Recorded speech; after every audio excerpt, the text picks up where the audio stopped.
Right. Oh, man, New Hampshire. I was kind of hoping that would go to Well, listen, Trump. CNN has had to retract a few of the states they called early. You're right. And so then... Where did New Hampshire go in 2016? Look that up, guys. I'm pretty sure it went for Clinton, but you know, I thought that he had he had so many people turn out for him this year, and with Maine, Obviously. I think that he would have Maine too because he did something great for the lobster people. You know, he reopened 6,000 miles of ocean apparently that Obama randomly closed for no reason. So he did a great deal for the lobster people and the fishermen people. But they don't. But nobody hears about that though. Right. No, exactly. There's like he ended all these wars. No one hears about it. Yeah. Joe Biggs, what's your take on the latest developments? Florida, Georgia, North Carolina, Pennsylvania, and Ohio will go to Trump, I believe. I think that he has a good chance of taking all of these. You look at the early mail-in votes, and now you're starting to see the calculations of the day of votes, which are more than like, our side. And it's starting to look good. You're seeing the shift start happening and moving towards him in his favor. I think you're going to see a good, strong victory in those areas, and we're going to come out strong, and we're going to pull this off. I think the American people understand what's at stake right now, and they understand how important this day is. And at the end of the day, are you voting for a man's character in a sense, or how his demeanor, or are you voting for his policies and what he's actually done? Nature. And he's created one of the greatest economies. He's done more for veterans than any president, ever. This guy is doing an amazing job right now. Oh my God. I mean, the things he did, because I run a company with over 100 people, and I have great people that are doing what I want. We can barely do it. If I had everyone opposing him, I couldn't do anything. That's insane. Think about this. The 71-year-old man who just did 15 rallies in 2 days, 74 years old, who did 15 rallies in 2 days, defeated the coronavirus, and then stayed up till 3 in the morning and waited on hostages to be brought back that SEAL Team 6 got, didn't go to sleep for 20 plus hours, continued to go out and talk. Joe Biden wakes up at 7 a.m. and puts a lid on it by 9:30 a.m. How can you expect an individual like this to go out and lead the free country, the greatest country in the world? That's who the Chi-Coms want, is this China that's going to be doing it. China's going to be leading everything. Right. China's going to take over. That's it. No, go back to that. All of you. I'm gonna go take a piss when you guys talk about this. But no, seriously, real show. We're talking about the reality. That's it.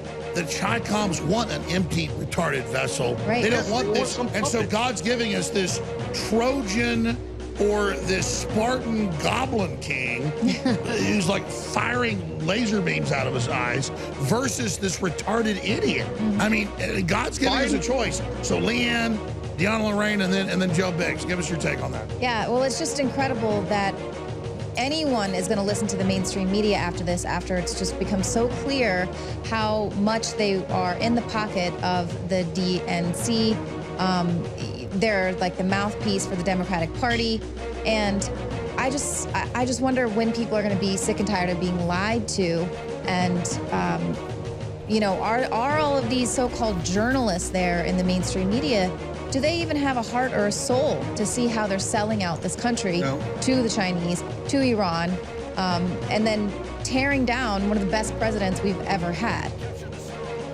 There's no soul. There's no heart.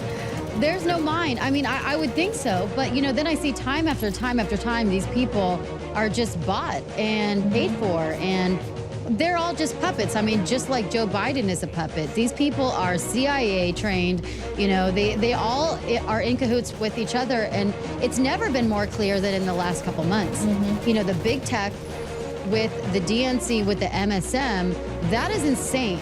And they're not even hiding anymore. They're totally brazen. I was banned today. There's so many other conservative influencers that were banned today for saying anything about ballots, anything about fraud, anything about tampering, even if it was your own personal experience. And then same with COVID, and this goes on, and they're not. The thing that is so creepy to me and disgusting is that they're not even hiding the level of coordination with the MSM, the DNC, and the big tech companies anymore. They're not hiding it. So disingenuous. It's completely, and nobody cares. And you would think as a classical liberal, you might care that your free speech, there's no such thing as free speech anymore, that free speech is banned and censored, but because it works in their favor, this time, they're all for it. Yeah. And that's what's sick. It's not only do these people have no souls, but they've removed the souls of any, maybe once upon a time good-hearted liberals. They're done too, because Right. they can't see truth from lies, and they're not willing to stand up for freedom. They've perfected the gaslighting and the exactly. Stockholm syndrome. I've been doing documentaries for the last 3 months with National Geographic, ABC Nightline, all these different media groups, and they all, every time, had the exact same questions, verbatim, in the same order. It just shows you how these people are trained to just be puppets, to use these manipulation They are tactics to go all after the puppets. American people. And that's the thing, they think that you're stupid, but you're not that stupid, people. Yeah. Learn to think for yourself. Break away from the chains. Go out there, learn, understand how people like the media use propaganda and use that to your advantage. You know, Exactly. think for Joe yourself. Biggs? Stop. Yes. Hold that thought for just a second, because we've got Owen on the other line, and he has some breaking news for us. So let's get over to Owen. We'll get right back to you, Biggs. Yeah, I'm going to let Harrison break this news. I'm going to go to the big board and break down after this. This major better be a good development. one. This So this better is, be a good one. This is some breaking news here out of Philadelphia. Get ready, folks. Owen Schroyer has got it. Tell us what's happening. Yo, seatbelt on. This is a big one. Philadelphia has stopped counting votes until tomorrow. PA Oh, you knew that was coming, baby. 32% reporting, and the AG in Pennsylvania is stopping the vote totals until What? tomorrow. They will not. By the way, let's just stop. I want to start over. They have computer algorithms and they have AI snooping systems that know who's going to win, who's going to lose. They knew this was happening.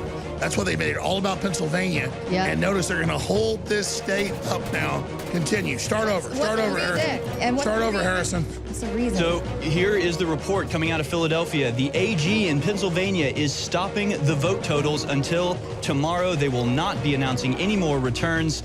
Obviously, this reeks of fraud. So yes, Philadelphia. So as Trump begins to take the lead in Pennsylvania, magically they have to stop the voting so they can do special work this evening. At 32%. Oh, so I wonder what kind of ballots they're going to suddenly come up with in someone's cave or their basement. Oh my God, this is so obvious. Owen Schroyer. So Did they give- disgusting. Did they give a reason why? Did they? Well, let's get Owen's take. We'll get all your takes too. Owen, go ahead. They don't Yeah, care. they're saying that they're not counting any mail-in ballots till tomorrow, and they're saying there's going to be millions of them, so they can't count them till tomorrow. Now, here's the good news. So we'll put Pennsylvania on hold. They're obviously trying to steal it. Everybody and their mother saw this coming. The good news is, where it stands right now, Yeah. Rhode Island is still in play. That's an important 4 electoral votes. Trump is actually ahead in Rhode Island. He's still ahead in Maine. That's an important 4 electoral college votes. If he steals either one of those states, again, that could render Pennsylvania and those 20 electoral votes irrelevant, especially if he remains ahead in Wisconsin, where his lead is narrowing, remains ahead in Michigan, where his lead is expanding, remains ahead in Ohio, where his lead is expanding, and continues to finish strong in North Carolina. The path for victory is there for President Trump. So they can delay Pennsylvania until, Timbuktu. I got it. Let's not be over positive, though. What is the Biden path of victory? Yeah, there we go. Worst The case scenario. Biden path to victory is obviously stealing Pennsylvania, hoping he can return and get Wisconsin. Maybe he ends up winning Montana. You really only have Missoula reporting right now. That's the liberal part of Montana, so that could shift at any minute. So that could shift any time. But Biden basically needs every state on the map right now. He needs to win Rhode Island, which he's behind in. He needs to win Virginia, which he's behind in. He needs to win Maine, which he's behind in. And then a steal of Pennsylvania becomes irrelevant, since it does look like Minnesota and Iowa are going to go Democratic. But he's going to need Nevada. He's going to need Arizona. He's going to need the whole West Coast. He's going to need Montana and the steal in Pennsylvania to win. By the way, Owen's way better than CNN's guy. I'm pretty Yeah, you impressed guys here. are saying, oh, let's go to Fox News. Let's go to... Those guys suck, man. Get them out of here. They've been wrong all damn night, just like they were wrong in 2016. And this is what I'm trying to tell you guys. By the way, I'm not against Israel, but what is the little Israeli operative Wolf Zombie Blitzer? media, they're dead, man. No, Wolf Blitzer's Shin Bet. He's Yeah. Israeli intelligence. Yeah. Like, why is that dickhead calling our elections? Yeah. I'm not calling the Israeli elections. He Put Owen lost by, like, Schroyer up. Like a leftist frickin' he hates Israel itself. He's a piece of crap. I'm sorry, Harrison Smith, you're in there. You're in there. I was just making fun of Wolf Blitzer in the time that he went on Jeopardy and ended up in the negatives because he's so dumb. But here's an interesting little tit note here.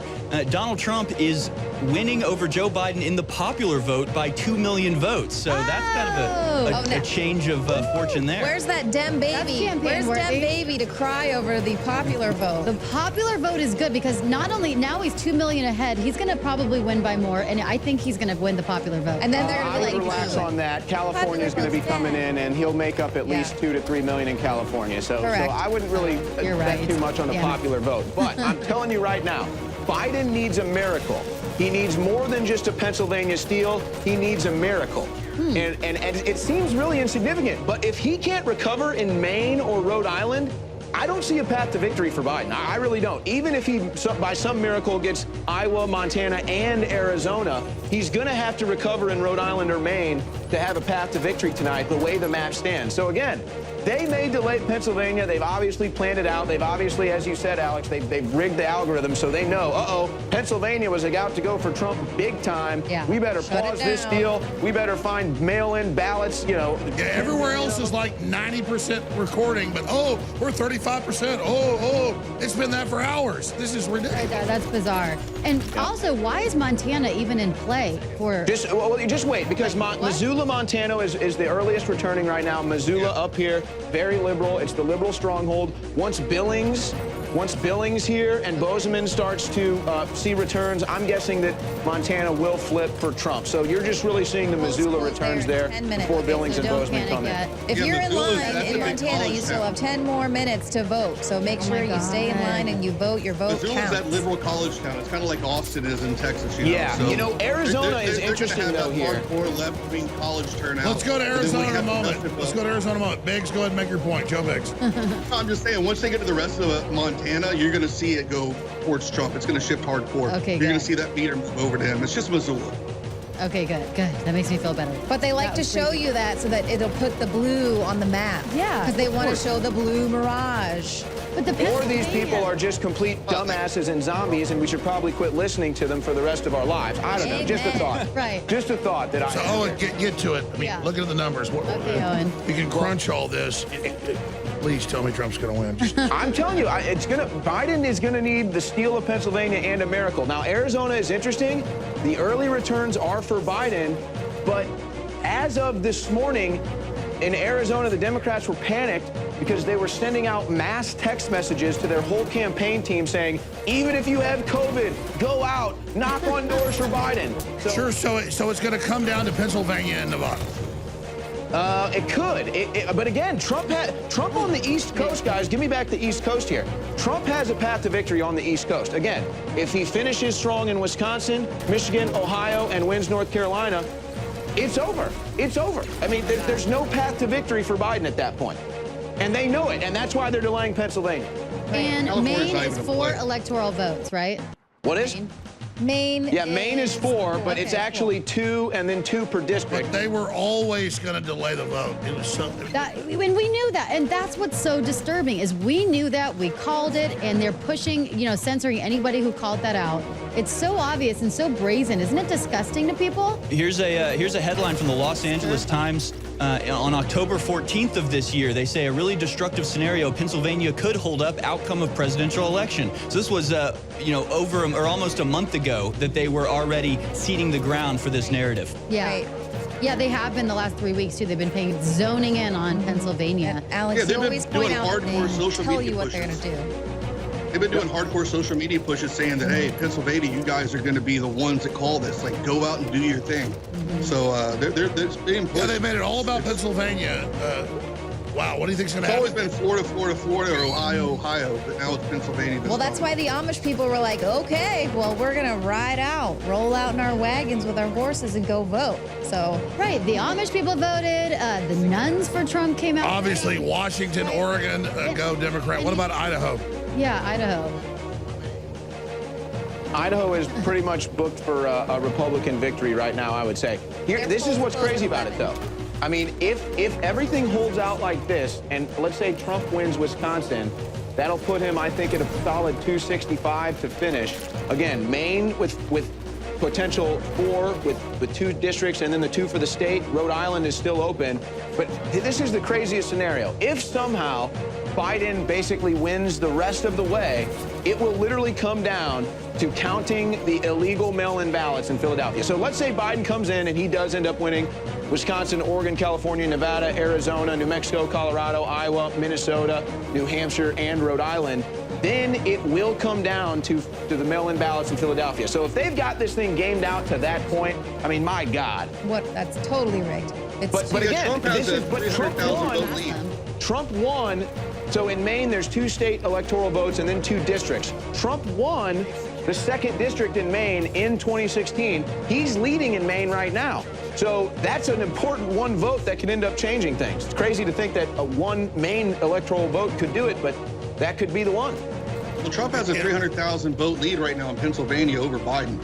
That's a lot. But now they've frozen it so they can gauge it. Yeah, they're No, not that's going just in Philadelphia. That's just in Philadelphia. There's still more votes coming in. You're going to see Trump have a substantial lead. Right now, it's quite a bit. And, and also but yeah. the ruling of, that's a good point you put there, Joe, because the ruling that the Supreme Court made was that they're only going to count those ballots if the lead for whatever candidate is narrower than the amount of mail-in ballots they have. So just for numbers' sake, let's say Trump is ahead by 2 million in Pennsylvania at the end of the night, and they only have 1.5 million mail-in ballots, then they'll have to declare Pennsylvania for Trump. That was according to the Supreme Court decision that said they can only count the mail-in ballots if there's more mail-in ballots than the margin of victory on election night. And Trump's won 56 to 42. That's why they're panicking and cheating right now. Yeah, the cheat is definitely on. The cheat is on 100%. Now Nevada becomes important. You know, the Republicans let the Democrats steal Nevada all the time. This is just Stone's rules. He tells me that they do this every time. For whatever reason, the Republicans let him do it. So, but maybe, you know, maybe Nevada flips. Who knows? But Biden needs to win everything. He needs to win all of this if he's going to have a victory tonight. That's his only path, and then the Pennsylvania steal. I've been to Nevada like 3 or 4 times this past year, and it's extremely red. I mean, you see a lot of Trump stuff out there. It's amazing that it's even a state that's going to be Oh yeah, they're countering us with election fraud and electronic voting fraud. You're absolutely right, Joe Biggs. All right, Joe Biggs, we really appreciate you with us tonight. Any other closing comments? How do folks find you? You're one of the most banned people on the internet. We love you. We love the work you're doing. How do folks find Joe Biggs? You can find me at Parler, Joe Biggs, obviously, and then at Censored.tv with Gavin McGinnis and Milo Yiannopoulos and all the other people out there. We do a whole bunch of shows up there. Thanks for having me on. It's very nostalgic to be back here again to cover this Trump election once again with all you guys. I love it. Thank you. It is very nostalgic. Join us again tomorrow, Joe. We love you and we appreciate you. Will do. Bye, Joe. Bye, Joe. Yeah. All right. We got Owen and them in there. You guys are here. I'm sitting here looking at all this news. This is just crazy. This is so close. It makes my head spin. Ladies, what's your female intuition telling you right now?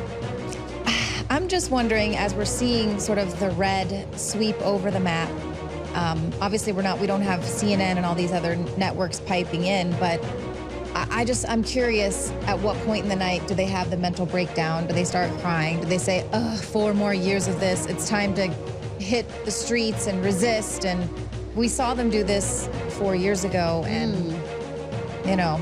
But I remember 4 years ago, I was in a gay bar in West Hollywood when I was watching the election results. And because I just got stopped into traffic and everything. And it wasn't, and everyone was so cocky, so smug. I had people even trying to grab me in other places saying, oh, you like to be grabbed by the, you know what, that's why you voted for Trump. There was only like 3 of us in the. Yeah, it's ridiculous. It's disgusting. They were in. He's like, women throw themselves. It's not saying he's raping women. Right. They were literally accosting He said they us. asked, they let you do it. Right, and telling us that there was guys saying that they were going to beat us up on the way to the car and rape us on the way to the car. In any event, it wasn't until about 11 p.m. California time where we saw the tide shifting. And then it wasn't until at least midnight when we really started seeing the win for Trump. And that was midnight California time. So I know it feels late for us right now. It feels like we've been at it all day. But it's not. I think It's still very early. it's still early for West Coast. You got to remember, they just are now closing their polls right now. 11 p.m. actually. I think, yeah, So they still have another hour. Yeah, they still have another hour. So I don't think I think it's going to be at least an hour until we get more, you know. All of our fans suspension. out in Like, California, you still have one more hour to get Please. your entire neighborhoods, families, Do everybody not out there. abandon Trump. right now. Don't think your vote does not count because you're in the. Oh, very- keep voting right to the last minute. When do the polls close in California? One more I hour. think it's either 8 or 9 p.m. 11 p.m. Eastern, right? Okay, So- perfect. So 8 p.m. You know, get out and vote. Stay in line. That's the biggest thing. Right. Stay in line. I got banned today from Twitter for telling people that to stay in line. Stay in line. Don't let them say, "Oh, they've already called." Total election They medal. called the state. That's election fraud. That is That's absolutely- election meddling. I Absolutely. can't tell people to stay in line. Right. Because some people don't know. They might say, Yeah. "Oh, well, it's 8 o'clock. The polls are closed." No, Yeah. if you're in line, you can make it in there and cast your vote because if they might the line might be moving slowly. It doesn't mean Right. that it's shut down because Yeah. you didn't make that 8 o'clock deadline. If you're in line, go vote. And it's so important. Your vote really can make a difference this election. Yep. All right, you ladies have done a spectacular job. Come back. We're going to get David Knight in here. He's loaded for bear. And then we've got Steven Crowder coming up and so much more tonight. I cannot impress on listeners, and I love you so much, and I appreciate you so much. I'm not bitching at you. We're in a war. Your word of mouth isn't king, it's God. Okay? You spread the articles, you spread the links, we win. You don't, we're all dead together. We have electionnight.news. We have Infowars.com. And yeah, there's over 1.5 million people, I was just checking, tuned in right now. That's great. That's huge for a non-live show. It took me 27 non-fan years to have show. 2 million viewers during my regular show. And you're We- totally banned. We're totally bad. It's beautiful. Yeah. It's awesome. And we're dominating the Joe Rogan podcast. We're not on it. We love Joe, but that's going on right now. So You want Alex. So just tell folks on your email and tell them on your Facebook and tell them now, hey, forbidden coverage of the election's happening now, and that causes victory. Yes. But until others promote it. So let's do this. Electionnight.news. Electionnight.news. And let's be honest, I woke up at 4:30 a.m. this morning. I couldn't sleep. Oh yeah, me too. Anxiety all night. I want you guys to air a couple promos. We're going to come back with Owen Schroyer. We're going to come back with the rest of the crew. We're going to come back Good night. with David Knight here in studio, and you ladies can take a break. And then at a certain point, I'm going to go get in my office and go crazy because I don't know what I'm going to do here. This is all so insane. We've got, you know what? Do you know we what? need champagne or? This is what I want to play. I want to play clip 4 from today because Tucker Carlson is a beautiful person and he does a great job. And it's not about our personal relationship that I won't get into on air. We are married to each other. I'm joking. No, but seriously. Tucker thought I was full of crap back on 9/11. And then he saw stuff come true and he called me and he said, I figured out, like, you're right about all this. I'd like to meet with you. We had dinner. We hung out 10 years ago. He came back, came on the show like 8 years ago. Had dinner with him, hung out many times, talked to him all the time. I mean, I'm not bragging about it. I mean, I don't care about Hollywood stars. I like Tucker Carlson. In fact, I talk to him all the time on the phone. I shouldn't say this on air because, what is we're friends. The fact that he goes to a level I can't even get to is he writes that stuff. He's reading off a teleprompter, but Tucker wrote all of this. And so they're pulling it up. They don't have it ready, but it's clip 4 from today's show. Tucker, you're either with Trump or you're with the disgusting ruling class. So I wasn't like I like that. name dropping Tucker Carlson being a big fanboy for Infowars. I'm a big fanboy for him. It was so you would just understand that process of Tucker Carlson thinking I'm this horrible con man, and then he learns that it's almost all true. Then he becomes a supporter, and then it's a beautiful story. And then now he's up there doing such a beautiful job. I mean, it's beautiful. He really I mean, is. you watch these monologues he writes, and it's like, I wish I could do that. So I feel really good knowing he's there. I'm very excited. And he writes them themselves, right? He writes them. Yeah, he writes them himself. Wow. They're really pissed at him. He loves people. I know his whole backstory. I'm not going to get into his backstory, but he had a lot of trauma as a child. Well, I'll say it. His mother left him when he was 3 and ran off to India. Was never seen again. I mean, he's a good guy, and he hates America being betrayed like this. Yeah. And so I don't want to get into his personal story, but Tucker Carlson is a real deal, and you can see him up there. His process, I get it. I hear Alex Jones 50 years ago. This guy's an asshole. This guy's a liar. This guy hates America. This guy's a jerk. But the fact that we can get Tucker Carlson, who's told me on air and off air, like, you initiated my awakening, that's not my victory. It's our victory that we did that. No, and then now he is like this thoroughbred thing that is kicking ass. So we'll play this clip, and then we'll come back with, who did I say was up next? David Knight. David Knight, you wonderful women and all the rest of the crew and all these great humans here together. So here's Tucker Carlson knocking it out of the park. I want to begin this show with a single image. Now, the image doesn't tell you who's going to win or lose tomorrow. Instead, it's a metaphor for the election itself and for the moment that we're living in and will continue to live in. The picture is from a town called Butler, Pennsylvania. It's 35 miles north of Pittsburgh. The president held a rally there over the weekend. Butler's like a lot of places you'll find in this country once you head inland from the coasts. It's a former industrial town. They made Pullman rail cars there for many years. But it's been losing population for decades. There's still a lot of nice people in Butler. For 60 grand, you can buy a decent house there. It's a place you might be happy in. But our professional class is not impressed by Butler. They don't consider Butler, Pennsylvania, or places like it, the future. To them, places like Butler are embarrassing relics of a past best forgotten. The men of Butler may have built this country, and they did, but they mean nothing to our leaders now. You can be certain of that because when large numbers of people in Butler started killing themselves with narcotics, no one in Washington or New York or Los Angeles said a word about it. And so it continued. There have now been so many opioid deaths in Butler that a few years ago, residents built an overdose memorial in the middle of town. MSNBC didn't cover that. So given all of that, it was interesting how the people around Butler feel about Donald Trump. Here are the pictures of the president's rally there on Saturday night. Tens of thousands of people came. So many people that the crowd obscured the horizon. It looked like a visit from the Pope.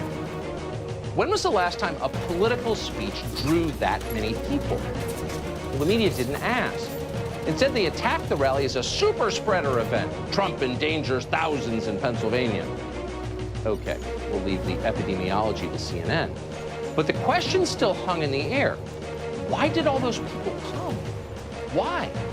They must have known that Donald Trump is the most evil man who's ever lived. They've heard that every day for 5 years. They know that people who support Donald Trump are also evil. They're bigots, they're morons, they're racist cult members. They know that Americans have been fired from their jobs for supporting Donald Trump. Not to mention kicked off social media, belittled by their kids' teachers, shunned by decent society. Only losers and freaks support Donald Trump. People in Butler knew all of that. But on Saturday, they went to the Donald Trump rally anyway. Why exactly did they do that? We should be pondering that question deeply as we watch tomorrow's returns and as we live through the aftermath of them. Millions of Americans sincerely love Donald Trump. They love him in spite of everything they've heard. They love him often in spite of himself. They're not deluded. They know exactly who Trump is. They love him anyway. They love Donald Trump because no one else loves them. The country they built, the country their ancestors fought for over hundreds of years, has left them to die in their unfashionable little towns, mocked and despised by the sneering half-wits with finance degrees but no actual skills who seem to run everything all of a sudden. Whatever Donald Trump's faults, he is better than the rest of the people in charge. At least he doesn't hate them for their weakness. Donald Trump, in other words, is and has always been a living indictment of the people who run this country. That was true 4 years ago when Trump came out of nowhere to win the presidency, and it's every bit as true right now, maybe even more true than it's ever been. And it will remain true regardless of whether Donald Trump wins re-election. Trump rose because they failed. It's as simple as that. If the people in charge had done a halfway decent job with the country they inherited, if they'd cared about anything other than themselves, even for just a moment, Donald Trump would still be hosting Celebrity Apprentice. But they didn't. Instead, they were incompetent and narcissistic and cruel and relentlessly dishonest. They wrecked what they didn't build. They lied about it. They hurt anyone who told the truth about what they were doing. That's true. We watched. America is still a great country, the best in the world, but our ruling class is disgusting. A vote for Trump is a vote against them. That's what's going on in that picture. That's what's going on in this country.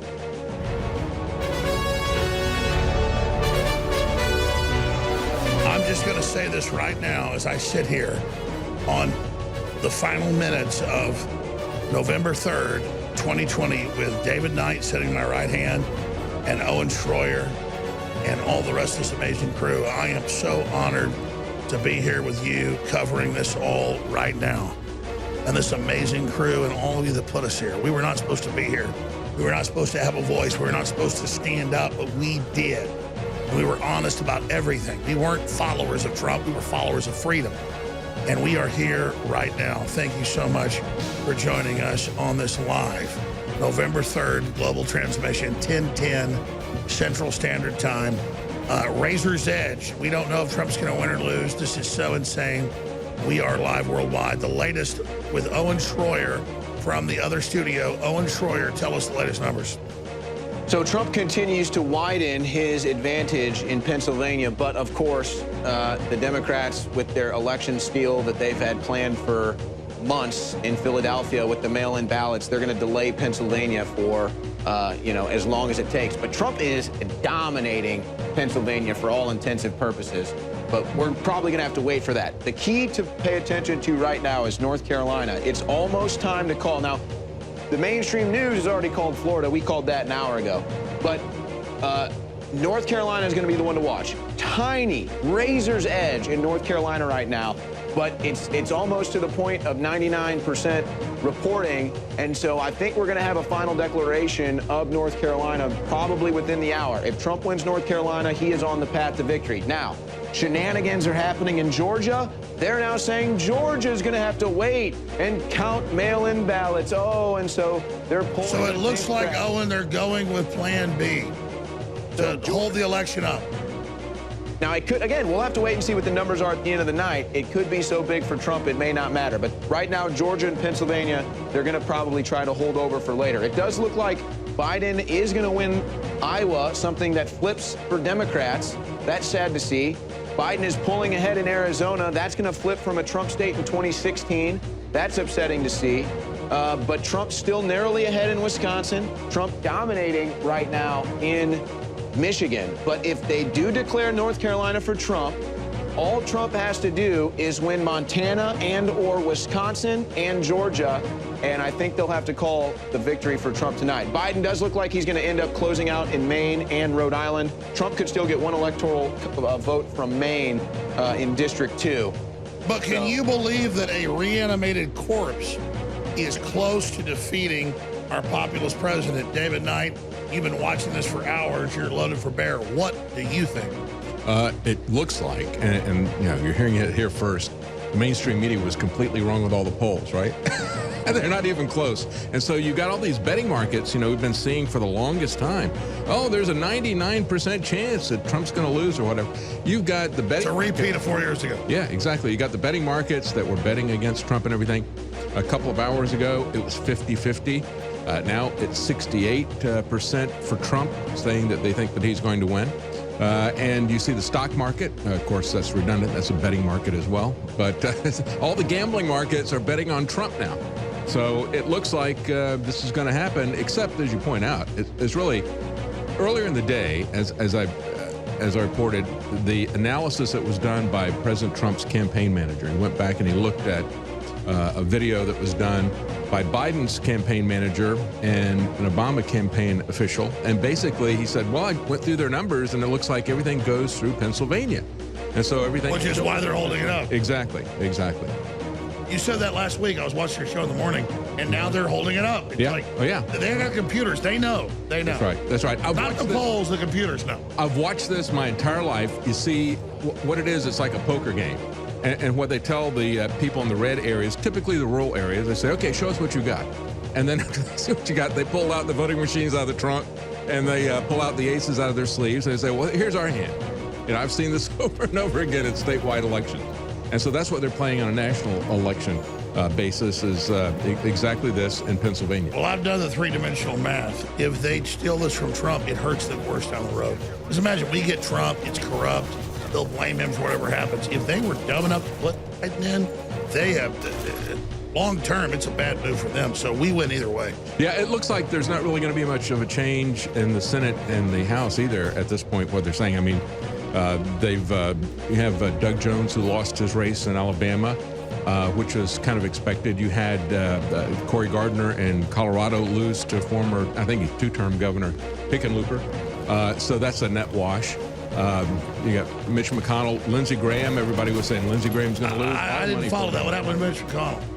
Mitch McConnell won. Okay. What about Lindsey Graham? Lindsey Graham won by a big margin. I mean, there was a ton of money that was poured. Yeah, we in should there. be covering sub races. I've been so focused on They had Silicon Valley billionaires poured $11 million into the Texas House races because they know that. And doesn't that show how their power's waning? Yeah. That all their censorship, all their money, it's not working. Well, it also shows how the mainstream media is losing its grip on the people as well. I mean, if you're going to pour that kind of money in with commercials, in the past, that would make a big difference.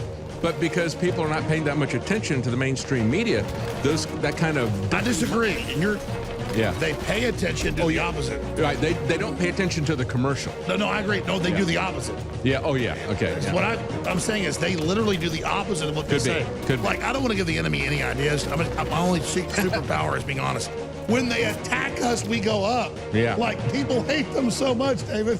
When they go low, we go high, right? Yeah. To paraphrase. So what are they going to do, though, is as they're out of bullets, they have all the stolen money, but they have no power. They have no... Well, yeah, I don't know. Here's the deal. We've got to see what happens with the lockdown. To me, it's all about the lockdown. It's not even about the election. Well, Trump's trying to end it. Well, let's see if it happens. I hope it does. Because that, to me, is I see all this talk about how when the Democrats get in, they want to change all the institutions, and that's true. But I've seen all the institutions changed in the last 231 days. I never thought I would see anything like this happen in America. No, I get you, and I get when he takes control of vaccines. Yeah. But you've seen it. He's taking control of their agenda. He's breaking.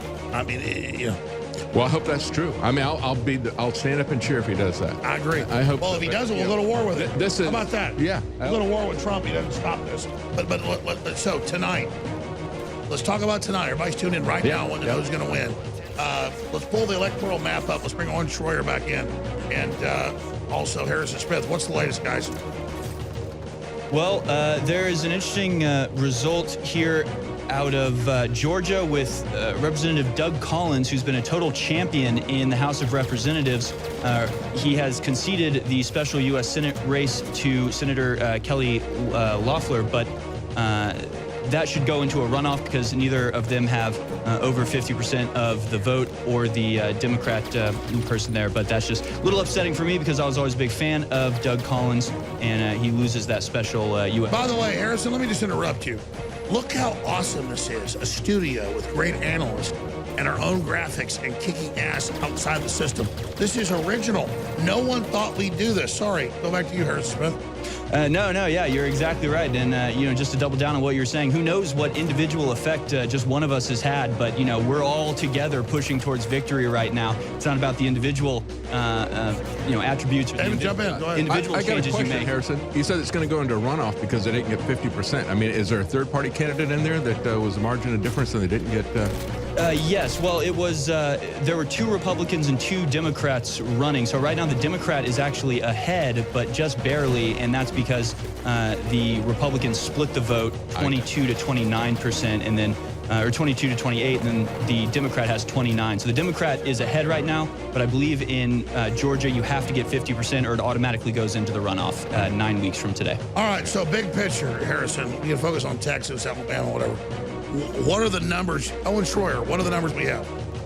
Trump's path to victory right now is through Wisconsin, North Carolina, and Georgia. If he can close those states, I mean, I think it's fair to give him Montana at this point. You still don't even have Billings registering, and he's now ahead in Montana. So I think where it stands right now, it's fair to say, they just got Billings in. Okay, so that's why you're seeing Trump surge ahead in Montana. So, guys, let's zoom back out here. The map as it stands right now, if Trump takes up Montana, Idaho, Wyoming, Utah, North Dakota, South Dakota, Nebraska, Kansas, Missouri, Oklahoma, Texas, Arkansas, Louisiana, Mississippi, Alabama, Tennessee, Kentucky, South Carolina, West Virginia, Michigan, Indiana, I think that those are pretty much safe to declare for Trump right now. We've also got Florida, obviously. But Trump's path to victory tonight is Wisconsin, North Carolina, and Georgia. If Trump wins Wisconsin, North Carolina, and Georgia, if they have to declare those states for Trump tonight, he has enough electoral votes to win the 2020 election. I don't remember, did he win in Michigan last time, or is this? He did, yes. He did. He lost, or he won Arizona, so I guess Arizona likes Biden more than Hillary. He also won in Iowa, and I guess so Iowa, it looks like it's going to go for Biden as well. It is getting narrower, though. Biden needs Iowa. Biden needs Iowa, so that margin getting narrower in Iowa is bad news for Biden. But still, for Trump, North Carolina, Georgia, Wisconsin. Let me ask this, because you've got your head in the game.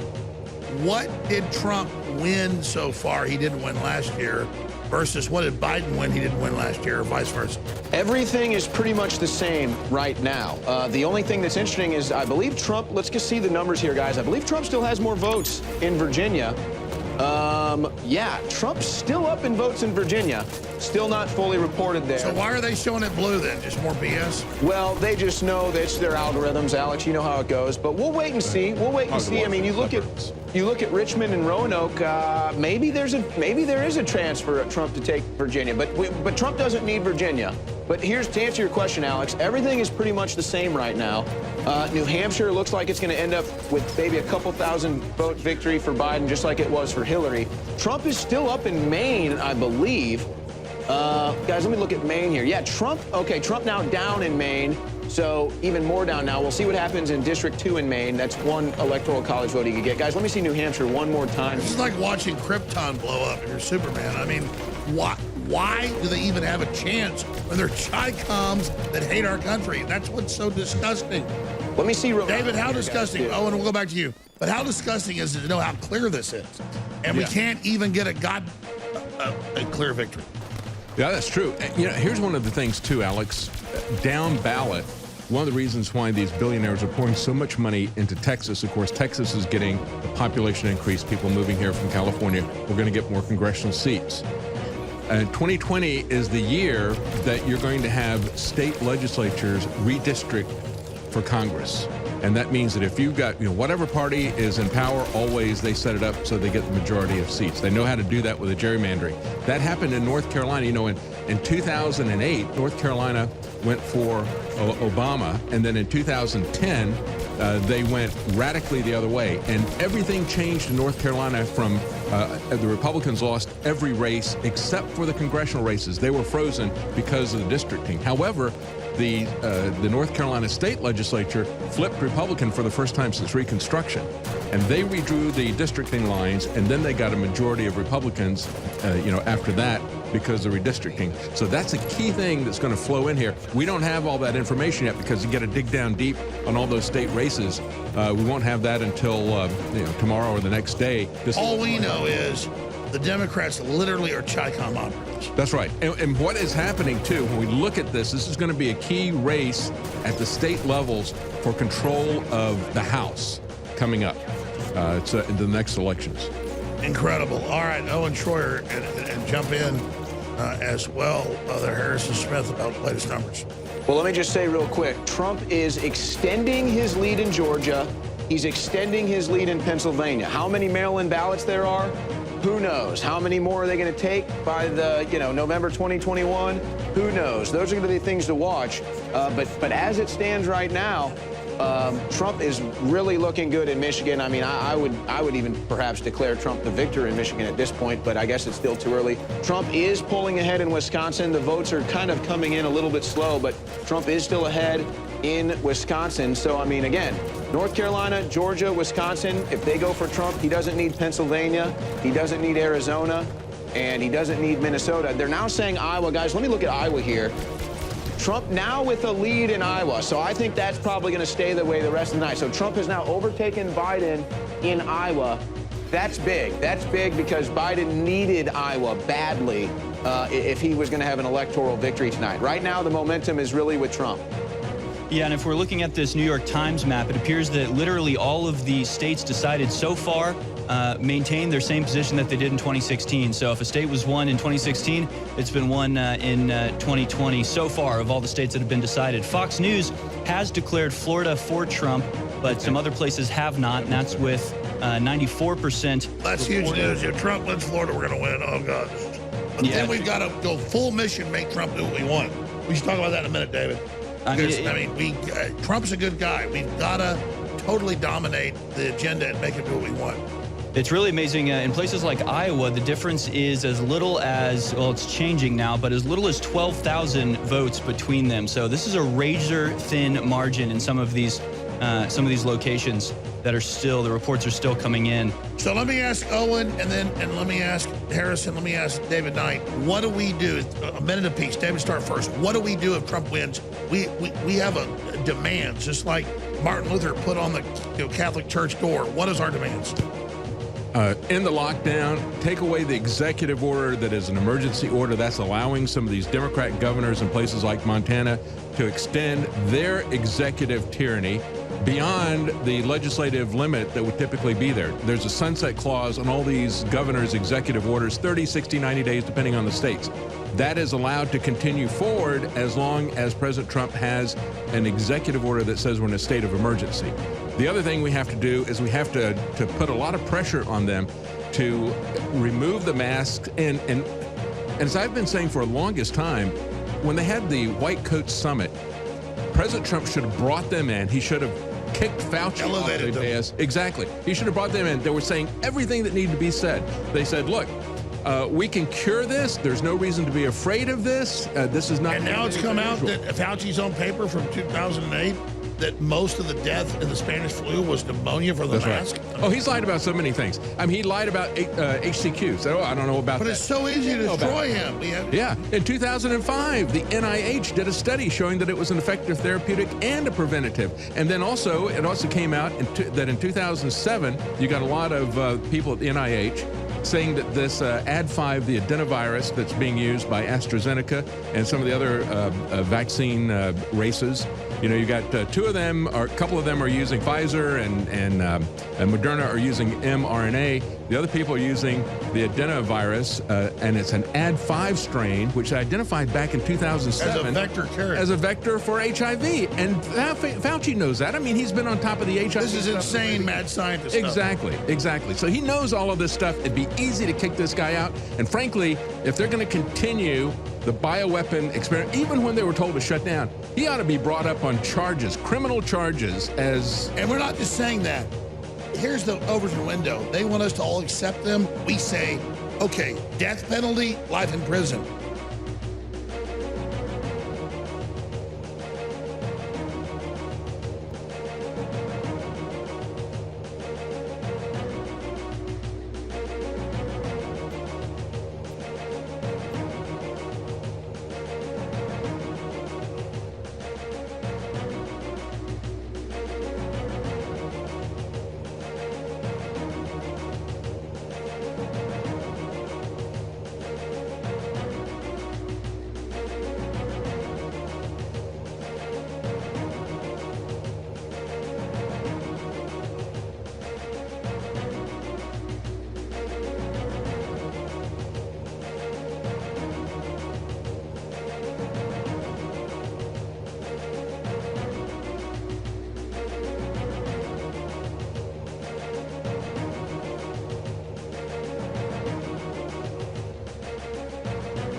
But this is like, the suspense is way worse than 4 years ago, David.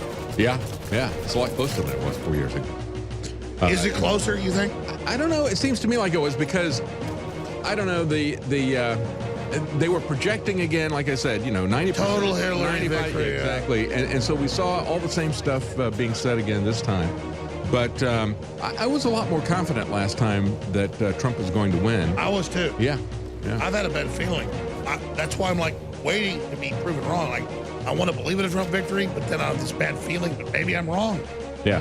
And maybe that's what I'm doing. I'm taking the feelings that I had about this and projecting it in that, maybe there's still something shaky. And I think I don't know. You're saying, Owen, that according to your analysis, that Pennsylvania doesn't matter at this point? I'm saying Trump can win tonight without Pennsylvania. If he indeed, let me pull up my other map here. If Trump wins Michigan, Wisconsin, North Carolina, and Georgia, and Montana, then yes, he does not need Pennsylvania to win the Electoral College. That's good. Then we won't have another Florida thing. But they are trying to do something similar in Georgia. So depending on the number of mail-in ballots in Georgia versus Pennsylvania, where Trump actually has a bigger lead in Pennsylvania. But I mean, what are they going to do? 100% of the mail-in ballots are for Biden? I mean, are they going to try to pull one of those numbers?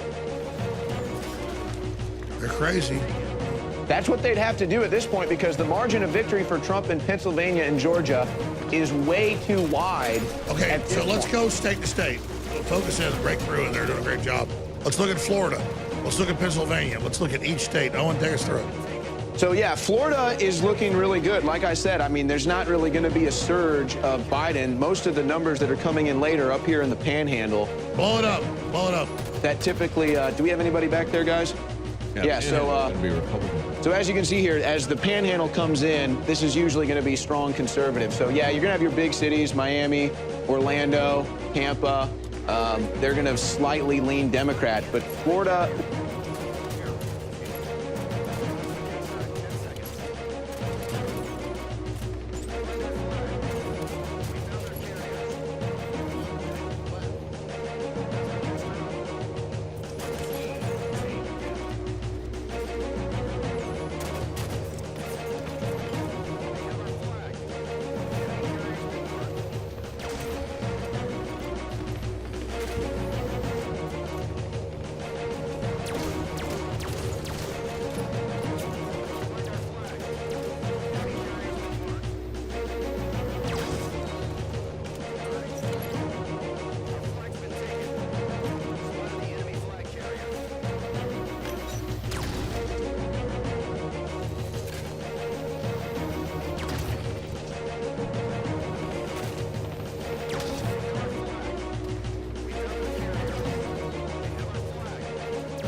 very close. And you know, well, again, Roger's going to be joining us here, and he was at the center of everything that was happening in Florida. But I remember that dragging on through Thanksgiving.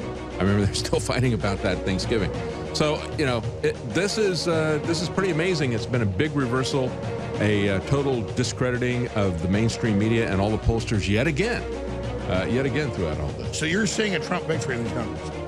It looks like it, doesn't it? I mean, certainly, look, it's been a total defeat for them. Whatever happens at this point, look at how wrong they were about everything for so long. And it was a total propaganda operation, frankly. You know, when you look at these polls, and I've been saying these are, for the most part, I think, push polls at this point. They can get the answer that they want, and they can try to use that to create a narrative, and I think that's exactly what they were doing. I totally agree. Interesting to see what Roger Stone from right there in Trump's district in Florida. Roger, thank you so much. We really appreciate you. Tell us what you think is currently happening. Well, Alex, this is an agonizing moment because we're sitting here, and I believe sometime in the next half hour to 45 minutes, we're going to know the story. I'm disturbed that Arizona has been called by some of the fake news networks for Joe Biden, but my contacts in Arizona tell me that they have moved prematurely. They still believe we will squeeze Arizona, land of Barry Goldwater out.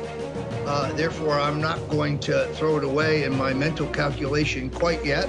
We have no results from Nevada, which should be competitive. Early on, there were some indications that Ohio was problematic. That has been clarified. The president will carry the Buckeye State, another keystone in our drive to victory. Florida, where we were outspent almost 8-1, the president's incredible personal, physical, superhuman effort paid off there big time. And the Sunshine State is now in place. We need Michigan, Wisconsin, and those two need to fall in place, as well as Pennsylvania, for us to know the story tonight. And we're on the edge of our seats. It would be premature for anyone to call the election. I do find it almost comical, the posting on Twitter today by the New York Times, saying that it is left to them to declare the winner. They have the right to declare the winner. That's a joke. They have no formal role whatsoever in determining who the president is. Well, Roger, let's stop right there, though, because that shows us their mindset. They have said that only 7 groups, ABC, CBS, NBC, AP, Fox News, and a few others, can declare the victors. And so they're saying that up front. What is their plan in that? They have plan A, we talked about on my show earlier today, to say that he wins, Biden wins, with no evidence. They have plan B to drag it out. What are you seeing right now? Well, the only reason that proposal seems viable is the fact that they have censored so many of us on social media, on the internet. You can't run a PSYOP if people have an alternative to which they can tell the American people the truth. They realized that in 2016 they made a giant mistake. No, that's right. So if Trump loses tonight by fraud, it's his fault for not fighting censorship. Well, you could say that, but you could also say the fight is not over because the president is a brawler. I agree. The fight's not over, but you're right. It comes down to that. It's very hard to understand why no one in the Trump Justice Department understood the importance of a level playing field, and that no one at the DOJ sought to enforce the antitrust laws against Twitter and Facebook. All that big tech money lubed it up real good. That's a big part of it. But then the Trump Justice Department was never the Trump Justice Department. It was the Obama Justice Department with Bill Barr at the head of it. They sought to destroy me. They sought to destroy that great American patriot, General Michael Flynn, one of the greatest Americans it's ever been my privilege to know. They are epically corrupt. By the way, I don't bring myself into this state like a victim. They have had some Justice Department enjoyment with us as well. They've gone after everybody. I understand that. Right now, unbelievably, they had Hunter Biden's laptop for 8 months, 9 months. They did nothing. But right now, they're running an investigation into Michael Caputo. Michael Caputo, the former Trump aide, a great pal of mine, a great American, who, as you know, has been stricken with brain cancer, is struggling for his life. Meanwhile, FBI agents are out in the field asking questions about him when Mike Caputo has done nothing whatsoever wrong. So they ignore the crimes of Hunter Biden, but they're focusing in on a man who's fighting to save his life and who's a great American patriot. Something's wrong with this picture, but I think the president will fix this if reelected. Wow, so Caputo, who they tried to indict, who's a patriot, who warned about the takeover, he's got brain cancer? Yes, Michael Caputo has taken a leave from the Trump administration because he has been diagnosed with brain cancer. He is fighting for his life. Those who want to help can go to GoFundMe right now. There is a GoFundMe account set up by Carl Palladino, the Republican candidate for governor in New York, the chairman of the Trump campaign in New York, a great American patriot, Carl Palladino, one of my strong supporters in my epic struggle for freedom and liberty. But Michael Caputo needs our help, folks. He's still a government employee. He's taken a leave of absence. Let's be clear. He went through hell supporting Trump. He was a major patriot. They tried to set up turning against Trump. He has brain cancer now. That's horrible news. Yeah, and Alex, the sad part is that even though he has government insurance, that does not cover all of the procedures that he needs to fight his brain cancer. So we need to pray for him, number one. Number two, we need to come to his aid. Go to GoFundMe, find the Mike Caputo Cancer Cure Fund set up by Carl Palladino, and please help. I'm helping. Alex, I know you'll help. We need patriots. Yeah, you bet. He's been a great patriot. But you didn't even build that up. They tried to frame him as a Russian agent. He was a stalwart. They probably gave him that damn cancer. My God. I mean, you know. Well, as you know, he went. No, he took care of McCain too. But you know, I mean, they shouldn't do it back to us.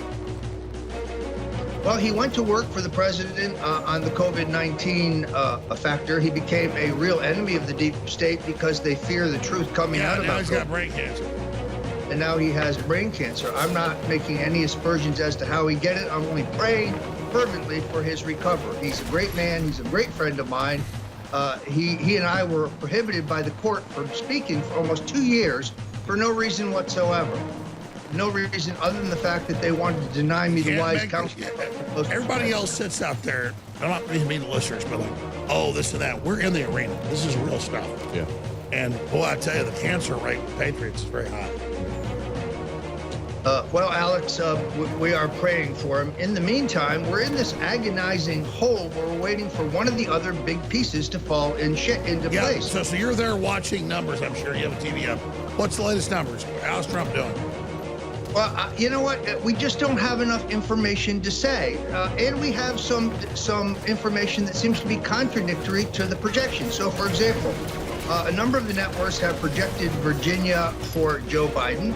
Yet, with more than 50% of the vote in, the president is leading, and it appears that Mark Warner, one of the most corrupt members of the U.S. Senate, just an epic deep state criminal, they've declared him the winner, but all the counts I've seen show him behind. So it remains to be seen. Virginia still up for grabs, in my opinion. We're waiting desperately for one of these other big pieces to fall into place. Early indications from Michigan are very positive, that you have the Republican candidate there, James, seeming to break out of the pack, and I think he's going to pick up a seat. Cory Gardner lost in Colorado, a good, solid libertarian Republican. The president should have come out for the taking cannabis off the Schedule 1 list, as Cory Gardner urged him to do. I think it might have made a difference, but the president still carried Colorado despite the loss of Senator Gardner. The Trump train continues to roll. I was about to say, how epic is it? Roger Stone, David Knight, Owen Schroyer, we're all here like we were 4 years ago. It's just so insane. Roger, check in with us in an hour. We really appreciate you. Absolutely, Alex. Look, the most important question of election 2020 is whether Owen Schroyer is going to pay off the bet that he still owns from 2018, or whether he's going to well. I'm waiting for my steak. What is that bet? First of all, I got the steak dinner, but you know, this is like a Democrat trying to steal an election after the results are in. So, but you know what? I will say this: Roger Stone, without a doubt, for my betting purposes, is the #1 political analysis I've ever seen. That's why I am curious, Roger, to see what happens in Arizona, which looks strong for Biden right now. You're saying, hey, not so fast. I love to tease you, Owen, but I love you. Nobody was more stalwart in their support for me in my ordeal. Nobody prayed more fervently. Nobody else gave me wise counsel like Owen Schroyer. He's a great American, and we just like to tease each other. But Owen, I think Arizona has been called prematurely. Okay. I'm very surprised by this early call, but it may be part of the PSYOP, maybe part of the mainstream media effort to weave a false narrative. Well, yeah, get ready to hit delayed. No shit, Sherlock. It's obvious. Pennsylvania, Arizona. I said haven't that an hour done ago. That's the key deal. I haven't done the micro analysis of Arizona yet, but I do have an update, guys, on the 3 key races right now. Let's start in Wisconsin. It's looking good for Trump. The victory margin is narrowing, but if you go into Wisconsin here, guys, you'll notice the 2 counties that it looks like maybe they're just now reporting they were right here. In fact, guys, zoom back out. Let me get an updated number of this, because Trump's lead may have just increased in Wisconsin. Let me see this, guys. Pull this up for me, please. Okay, so he's up by over 100,000, so it did extend a little bit. I think this looks good for Trump. Now, if we go down here to North Carolina, I have to tell you I'm a little concerned. Guys, let's zoom in real quick. The lowest reporting precincts right now are Fayetteville and Charlotte.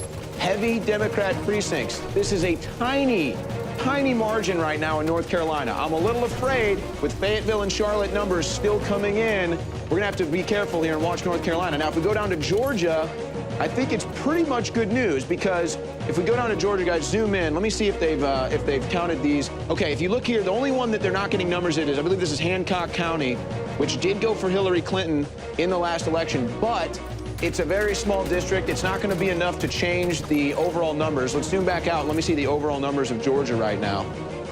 Let's see here, guys. Go ahead and let me look at the numbers. So, yeah, okay, so Trump's still leading, pretty safe, 300,000 in Georgia, but they said they want to delay that. Now, if Rogers' analysis, as it has been from my experience all the time, is right about Arizona and that's still in play, then potentially you could see North Carolina slip and Trump get Arizona, though, and you could recover that. But again, if he wins Wisconsin, if he wins North Carolina, if he wins Georgia, that's Trump's path to victory tonight. Looking solid in Iowa.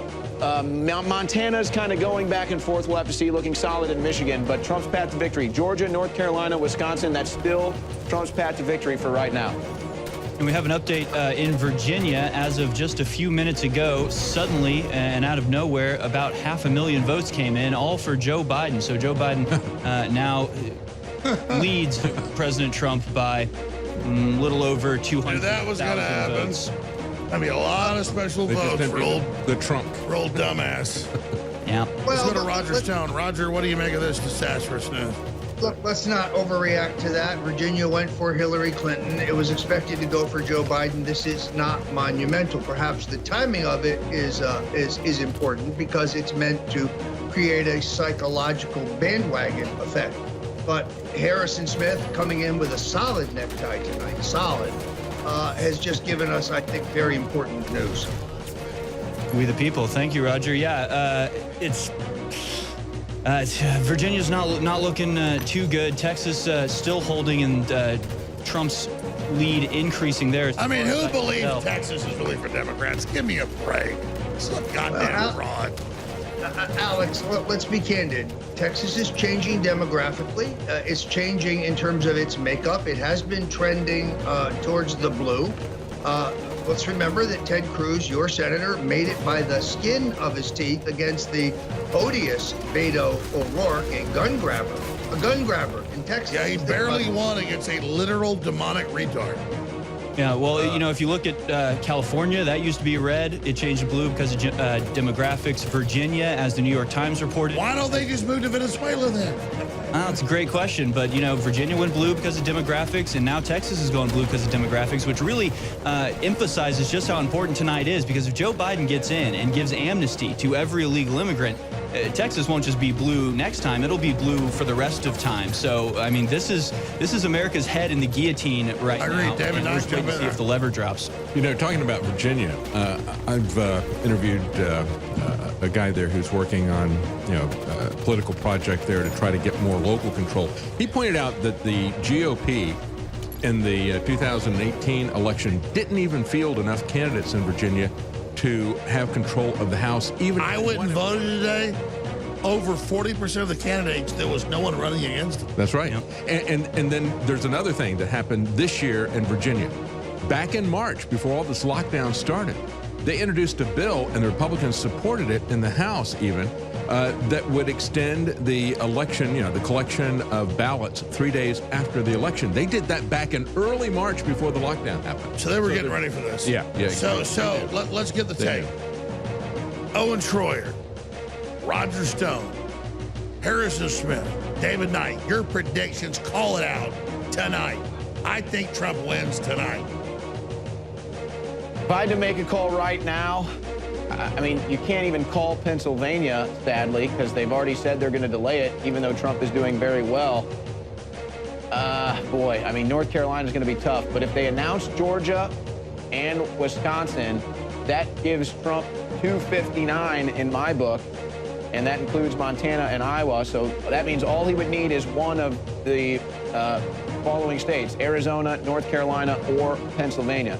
Trump is still leading in North Carolina as we speak, but man, oh man, that is a narrow, tiny sliver, less than 100,000 votes in North Carolina, with them still coming in the Democrat strongholds of Fayette County and Charlotte. So, but if Trump wins North Carolina, that's a big, that everything is kind of hinging. The next moves are all kind of hinging on what happens in North Carolina right now. I'm interested though, Alex, you talk about the fraud in Texas.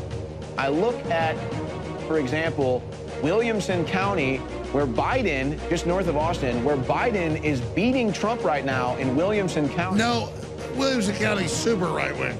That is ridiculous. Exactly, because Trump beat Hillary Clinton soundly in Williamson County. Now they have almost double the votes in Williamson County, and somehow Biden is ahead. Literally, so double the votes in Williamson County, and Biden is ahead. Well, so, I mean, there's your hotbed of fraud. That's just north of Austin. That's where the lakes and all the real nice real estate is. So that's where the Californians are moving to, no doubt. And they're bringing their... Yeah, but I mean, Williamson County's super right-wing. That's like saying, like, Idaho just voted Democrat. Williamson County went for Biden, Alex. It's even though it went big for Trump soundly in 2016, it's going for Biden this year. But again, they had more than double the voter turnout. So magically, they had over 100,000 new voters. Well, let's get the political expert Roger Stone's numbers. What the hell do you make of this, Roger? I haven't had a chance to study it, but I do have concerns about the Texas Republican Party. That's why I have urged Chad Prather to challenge your governor, Governor Abbott, who seemed like a good guy until he went all in on the COVID shutdown, because we need Trump Republicans running the Texas Republican Party, not Bush Republicans. And I worry about being undermined by the Republican establishment in the country club precincts of Texas, like in Harris County, for example. But look, at the end of the day, I really firmly believe the president will carry Texas, that Texas will not fall to the leftists, and we should not get distracted from Pennsylvania, Wisconsin, Michigan. Those are the states that I think, in North Carolina, which control the fate of the president. We could still see a callback of Arizona. I think they've moved prematurely. I'm praying that is the case. Let's watch carefully. Yeah, and I'd also like to point out, too, as I'm kind of micro-analyzing Minnesota, let's not call Minnesota yet either. There's 0 returns in Morrison County, Benton County, Sherburne County, North. All right, let's talk about this. Let's talk about this. Owen, let's talk about this. Roger Stone, as a political analyst, we were here 4 years ago together. By 11 o'clock at night, it looked like Trump was going to win. What are you really thinking right now? Is Trump winning or is Trump losing? I'm still cautiously optimistic, Alex. Minnesota, I think the violence in Minneapolis has backfired very badly on the Democrats. I still think Minnesota is within our grasp. That is not a state we carried 4 years ago, I don't believe. That would change the overall calculus. All I can tell you right now, Alex, is the mail-ox is being passed around at Biden headquarters. They know the jig is up. We've already proven. Say that again. What's being passed around? The mail-ox. Heartburn. Mail-ox. Your listeners. I got it. The heartburn, yeah. Pepto-Bismol. You get it. The point, of course, is that we were told this was a blowout. Trump wasn't even close, that he was going to get slaughtered in all of these states. He was going to lose Florida. he was going to lose. And so now they're going with Plan B, that all these states, it's going to take weeks. They're going Plan B right now. That's good news. Shows they didn't try to seal it day one. Then hopefully Plan B is being launched. Then we can beat that. How do we beat Plan B when they try to keep these states open forever? And the communists are already rioting and running around, foaming at the mouth. Look, Donald Trump is still the president until January 20th. He still has extraordinary powers. He has taken an oath to protect the safety and security of the American people from enemies, both domestic and foreign. So he has the power to put down an insurrection. Let me be very clear yet again. We renounce violence. We are not for violence. We're Americans. We don't settle things through violence. BLM, Antifa, they are the violent ones. They're the ones who burned down cities already. They're the ones who are moving pallets of bricks around. I agree, but I mean, obviously people should vote for Trump. Obviously Trump's winning. Looking at the numbers right now, separate from us blocking their election, what do you really think's going on right now? Looking at this, like Roger Stone's sitting there at home in Florida right now. What do you think's about to happen? I think the president's going to pull this out. That's my hunch. But again, Alex, I'm a political scientist. I'm not a seer. I'm not a fortune teller. I operate on the basis of information. And as of right now, we still don't have enough of that. All right. We'll check back with you very soon. Roger Stone of the Stone Cold Truth. Thank you so much, sir. Great to be with you, Alex. I will talk to you shortly. Wow. I am beyond exhausted right now tonight. Well, let's get your take. Let's get Owen Schroyer. Let's get... Well, I'm glad that Roger was honest with people and saying, look, we don't have the information yet. Because we got Fauci telling us that the virus is going to last for at least another year and a half. So he does have a crystal ball. But this is why I feel Gates says 10 years. Oh, yeah. This is why I feel bad about this election and why I'm not certain about it. And that is because we've had all these different places where they have extended it. They said, well, we can keep accepting mail ballots, for several more days.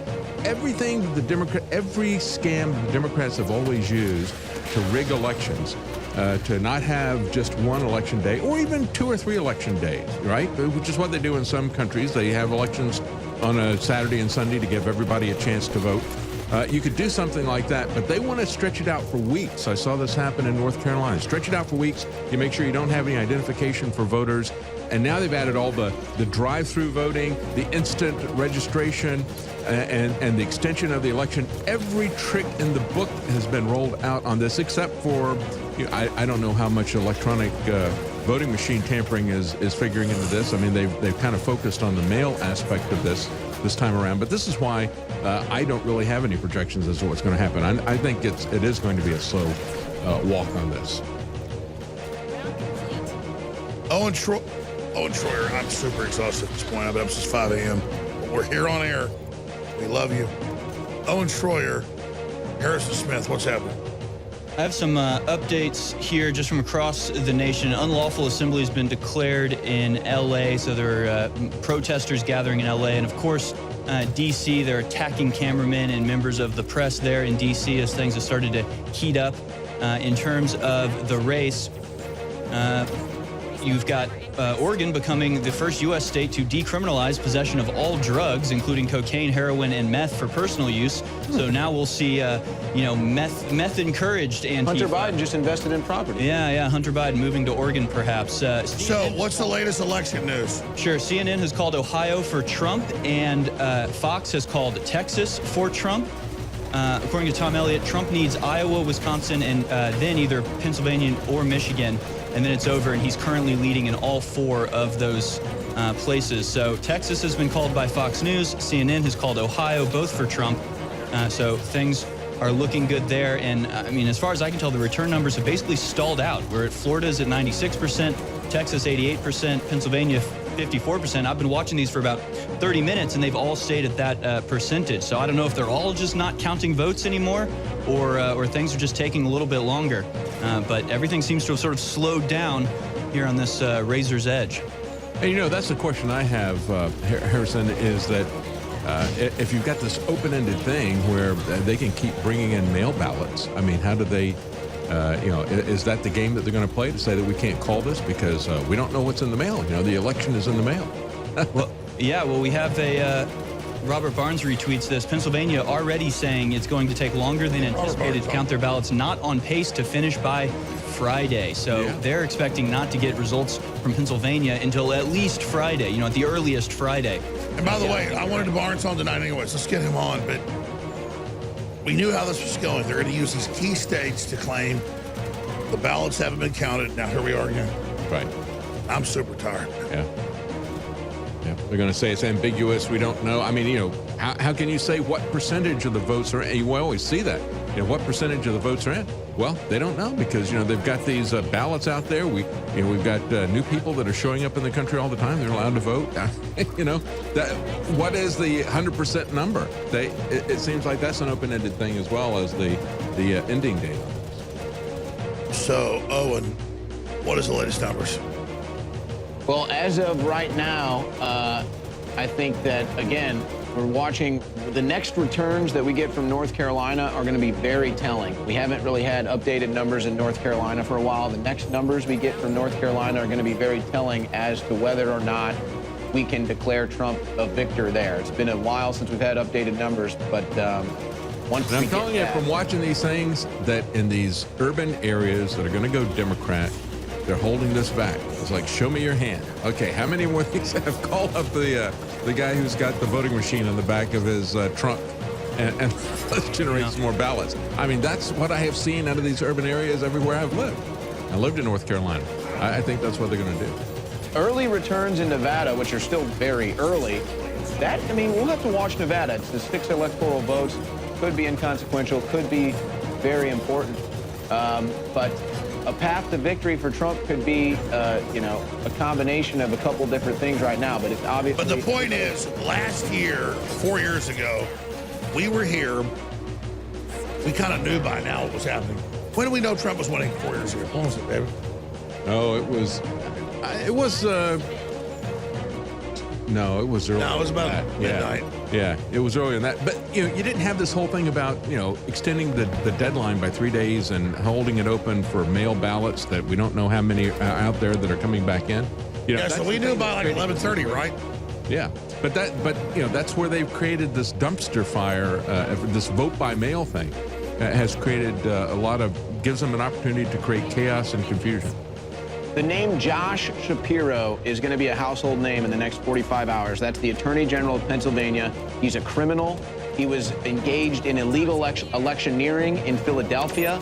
He didn't allow ballot watchers and poll watchers into polling locations in Philadelphia. The Attorney General of the Attorney General of Pennsylvania, Josh Shapiro, is a criminal, and he needs to be seriously investigated for what he's doing in Pennsylvania. If you didn't have these BS mail-in ballots, they'd probably have to call Pennsylvania for Trump tonight. Yeah, that's right. Oh, he's been all over the news. Like, we're going to count every ballot. Mm-hmm. Yeah.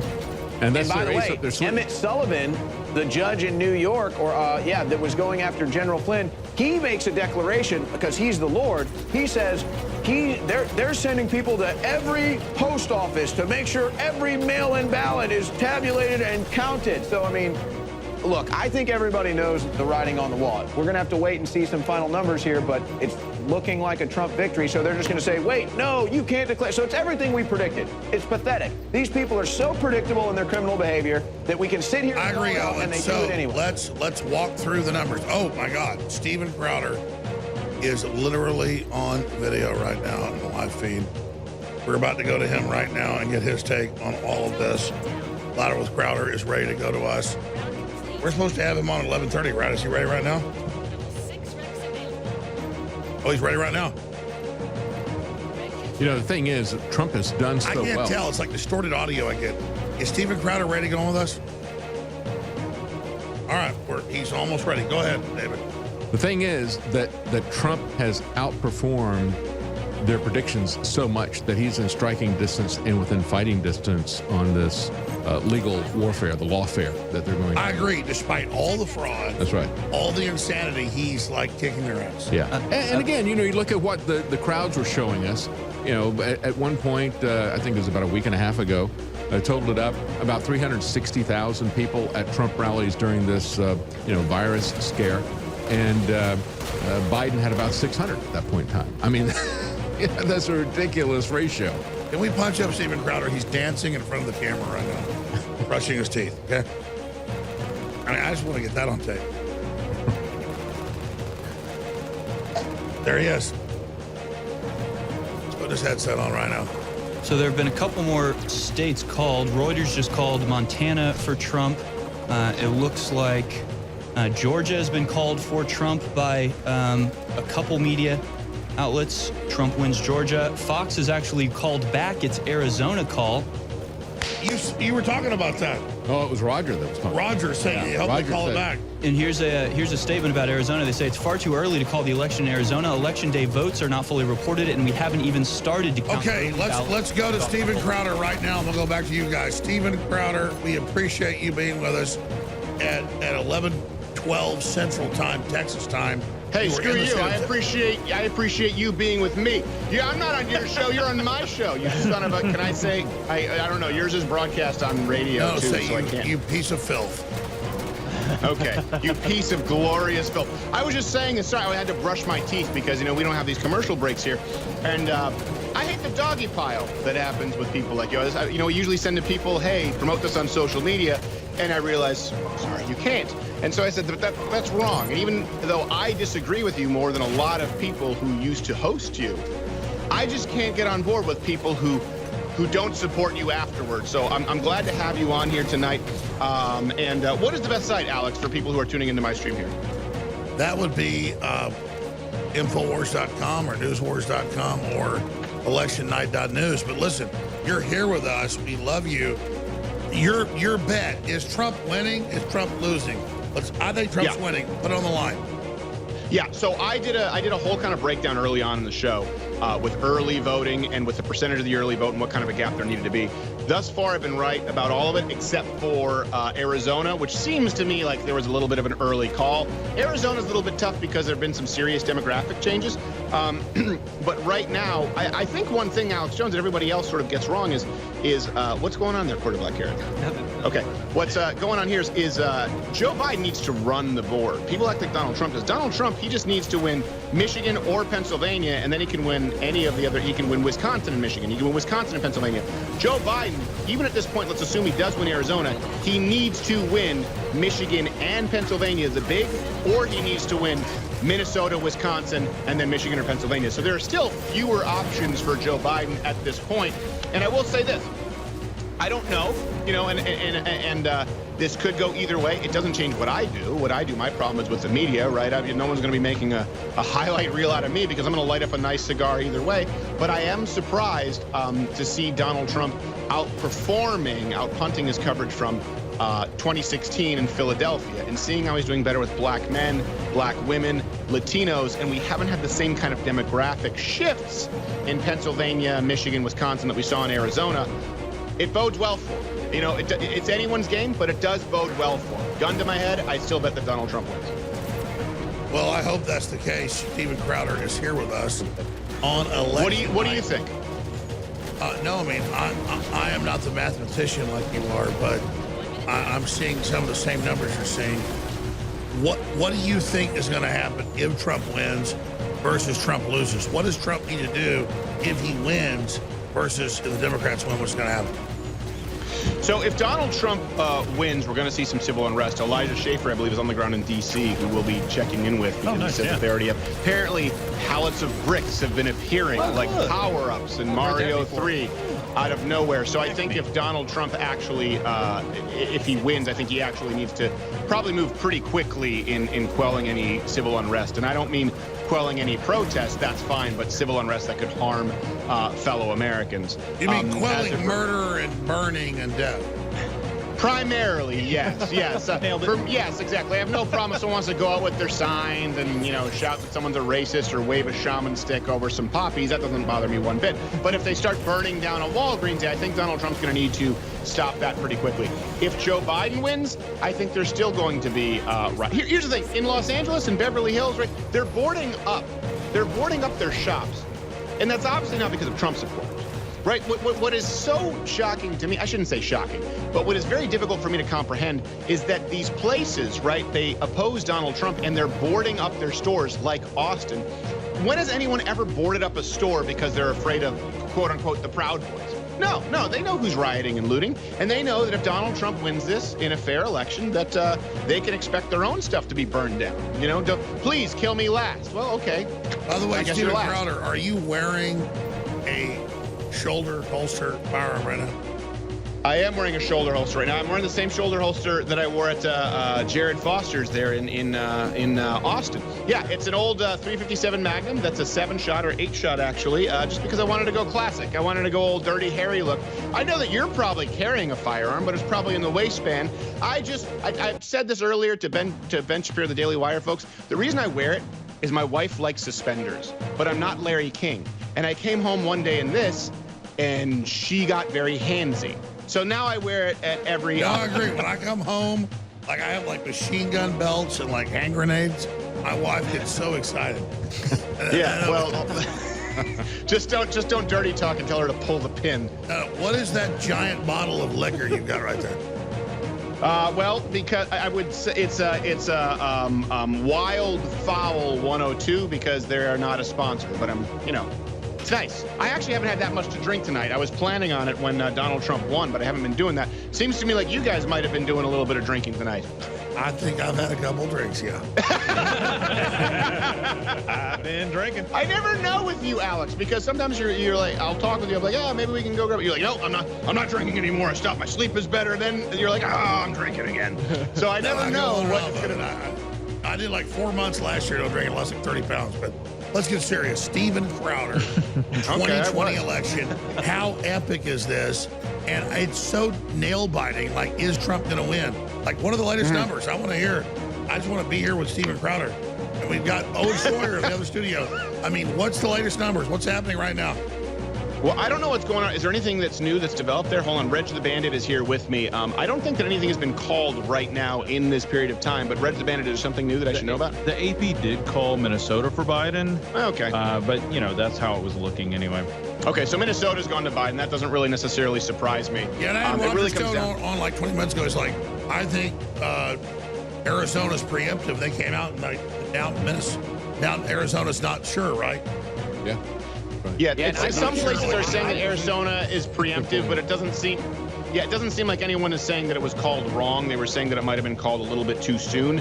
Listen, I don't know that that's necessarily foul play. I just think people are eager to try and call something first. So it really does come down to Wisconsin, Michigan, and Pennsylvania. And if Donald Trump wins 2 of those, he wins. It really is. Listen, it's anyone's game. They haven't called Iowa, as far as I know. That's obviously Donald Trump. And they haven't called North Carolina or Georgia. So let me ask you this question, Steven Crowder, with your great audience right now. Tune in. What happens if the left wins versus what happens if Trump wins? What do? Like, what's their victory dance versus their defeat event? Well, I think, remember the song The Mexican Hat Dance? It's similar, only no hat. They just dance on Mexicans. That makes sense. So what's they going just to happen? stomp. My point is they just stomp people. That's what they do. I don't think it really matters. I think maybe they might put Eddie Haskell it and put on a nice face for a couple of days if Joe Biden wins. But I think it's pretty tough, to put that genie back in the bottle when people are ready to burn stuff down right now. If Trump wins, I think there's still going to be some destruction. I come from Montreal. Where listen, if the Montreal Canadiens won the Stanley Cup, our city rioted. If So they what lost, our happens city though rioted. if Trump wins? If Trump wins, I expect there to be some significant violence in the street. And you're absolutely right, because they want power. They want political domination. And so they want fascism, so they're going to do it. The only question is, how bad is it going to be? Yeah, I don't know how bad it's going to be, but I wouldn't be surprised at all if this if it dwarfed the kind of riots that we've seen over the year of 2020, or I guess I should say earlier in the year in 2020, over the Steven course of the next Crowder, couple I of got to weeks. say it. I agree with you. You can't have I hate it. I a don't gallon want of that whiskey. to be the case. You can't have a gallon of whiskey on your desk without taking the top off and drinking at least 5 ounces right now. If you don't I can't do it. I can't do it. I'm carrying, Alex. I'm not going to commit a crime. You should know better. Oh, you're concealed carrying under Texas law, but you're not driving a vehicle, though. I'm not driving a vehicle, and technically I'm open carrying. So you know what? All right. That's right. Hold on. 5 ounces or Trump lose. 5 ounces. Yes. I'm not going to open 5 ounces. I'm not going to open 5 ounces because I have to finish a broadcast here, Alex. You're going to do a great job. This is what everybody I'll do. wants. Thank you for look. You know what I wish? I wish 100 mugs. That's probably 5. It's 5 shots. Okay. that's probably 5 shots. Yeah. I wish that we had those big ice cubes, you know, so it doesn't dilute big over the juicy course of the ones, show. Yeah, I thought we had some, but unfortunately my wife used them for some kind of a project she found on Etsy. So, you know, I beat her without mercy. There we go. Oh.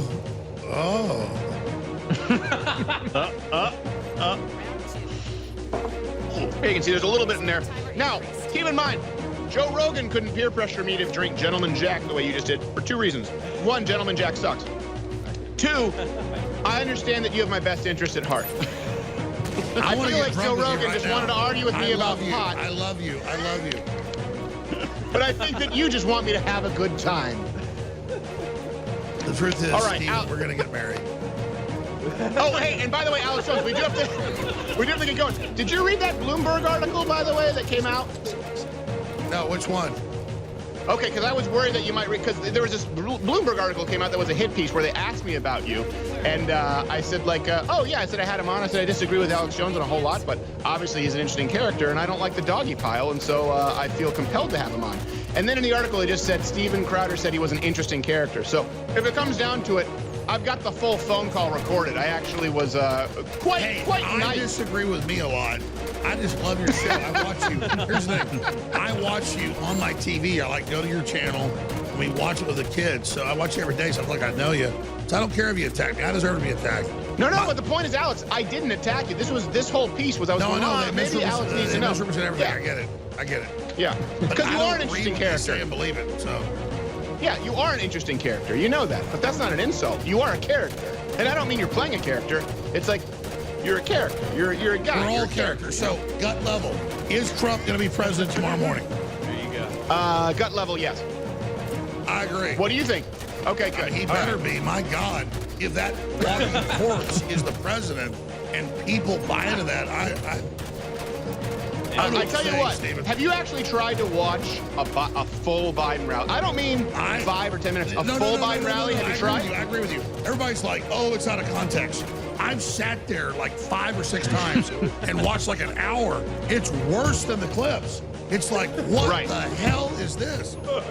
And I tell you what, I know that you've had a few, Alex, and you're still far more articulate than Joe Biden when he when he's on speed. By the way, right now they're saying on CNN that Joe Biden is to make a statement shortly. Yep. So I wonder what that's about. Please don't tell me he's saying I'm going to pull the switcheroo with Carmella. I get it, Kamala, but I wondered if you'd be this morning. This morning in Axios, he said, I'm going to assert power and declare myself the winner, and the media is going to declare me the winner. So we're about to see history right now, Crowder. Actually, Steve, oh my God, drink today, okay? Okay, well that's fair. But so you haven't had any domesticated fowl 102, and Joe Biden's not a Chicano-American. I've never had one drink in my life, and Joe Biden is not a traitor. All right, Infowars.com. Alex, we do have to get going, but I appreciate you being on, brother, and there you go. All right, folks, there you go. There goes Steve Crowder. What do you think, David Knight? Well, you know, it's kind of interesting. He was talking about the demographics, and I've talked about this before in terms of vetting electronic voting. You know, the electronic voting started in Venezuela. There's a couple of pals of Hugo Chavez that set up the first electronic voting company that got big, Smartmatic. And one of the things that the U.S. State Department does, you know, we've got one organization that does the exit polls throughout the whole United States, right? And they decide what they're going to report, and they will give a demographic breakdown, which is what Steven Crowder was pointing out. But you know what they don't do is they don't tell you what the vote totals are, you know, on the exit polls, just the total votes. In other words, they'll say this percentage of females went for this candidate, this percentage of blacks or Hispanics or whatever. They'll give you that kind of demographic crosstab, but they won't give you a total, because what the State Department does to look at a dishonest vote is to do exit polls and then compare that to the reported votes. And if it's more than, I think the number's like 4%, they say this is a rigged election. So they never do that in the United States. You certainly aren't going to see it in this election. They're not going to give you anything like that at all. So they're doing it again. Yeah. And we're here almost at midnight. It's 11:26 Central Time, 12:26 Eastern, 10:26 Mountain, 9:26 Pacific. And we're sitting here just waiting for the shoe to drop. What time is it? Greenwich Mean Time. It's about Like 5. 4 in the morning. I don't know. I mean, we just had the clocks changed, so I'm not sure. Are we +5 or +6? All right, let's do this. Let's bring in Owen Schroyer and Harrison Smith with David Knight, latest numbers. And there goes Owen up to his computer. Here we go. So let me just tell you right now, in any other situation, Trump would already be declared the winner in Pennsylvania. He's surging ahead. He's got a huge lead in Pennsylvania. So unless every mail-in ballot ever cast in the history of Pennsylvania is for Biden, I don't know how Trump doesn't win Pennsylvania. But, here's what I think. The reason why Biden's about to make a statement, because it's his bedtime. He can't be up much later. So he's going to come out and make a statement so he can go to bed, because he knows they're not going to be able to call this election for another week at the pace it's at. Now, here's what's interesting. Trump's still ahead in Georgia. I don't know what's going on in North Carolina. Guys, give me North Carolina here, the numbers. Don't zoom in. And by the way, Fox and others have called Florida, right? Yeah, Florida's Trump. Texas is Trump. We'll wait and see if they call Georgia Trump, but he has a strong lead there. I think it's safe to say. Wisconsin is tight, but it's looking like it's going to go Trump's way. Michigan is looking good for Trump. Again, any other night, they'd already called Trump Pennsylvania and probably declared Trump the winner. Minnesota, Biden has a lead right now. I think it's going to be a lot narrower. Trump, I think, still has an outside chance in Minnesota. The districts that we have no numbers returning are strong red districts. Now, can he make up 200,000 votes? It's going to be very close. But I think Minnesota will be within 100,000 votes by the end of the night. They're flip-flopping on Arizona. We haven't had an update there in a while. Nevada's numbers are still... let me see those numbers, guys, real quick. Yeah, we haven't had an update there in a while. Let me see Nevada. Still early, but okay, they're not saying results. There are some early results in that have Trump winning. For whatever reason, we're waiting to see what happens in North Carolina. It's so tight. It's a razor's edge. We haven't had an update there in a while. The next update that comes out of North Carolina is going to be the linchpin. Because, again, if Trump wins North Carolina and then can also win Wisconsin and Michigan, which he's ahead in, that's his path to victory, and he can declare victory tonight. So I think what they're going to do is they're going to come out and have Biden make a statement. Oh, it's too, we can't call it. Good night for Biden. And then Trump will probably come out, if they announce North Carolina and Georgia, Michigan, Wisconsin for Trump, Trump will come out maybe in an hour and make a victory speech. So, Owen, make that prediction. What do you think this big Biden announcement is going to be? I think he's just going to make the announcement that, yeah, we can't declare a winner tonight, and it's been nice, and they'll do a whole fluff of how great he is and everything, and then he'll go to bed. That's all it is. It's all just an act so he can go to bed. That's all it is. They just have to get Biden to bed, so they're going to say, okay, well, you can't look at this know tonight. Look at this clown. I mean, these people are a joke. This is malarkey.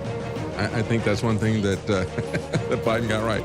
This is the malarkey spokesperson here. Look at this person. It's like a joke. It's like, I'm wearing my diaper.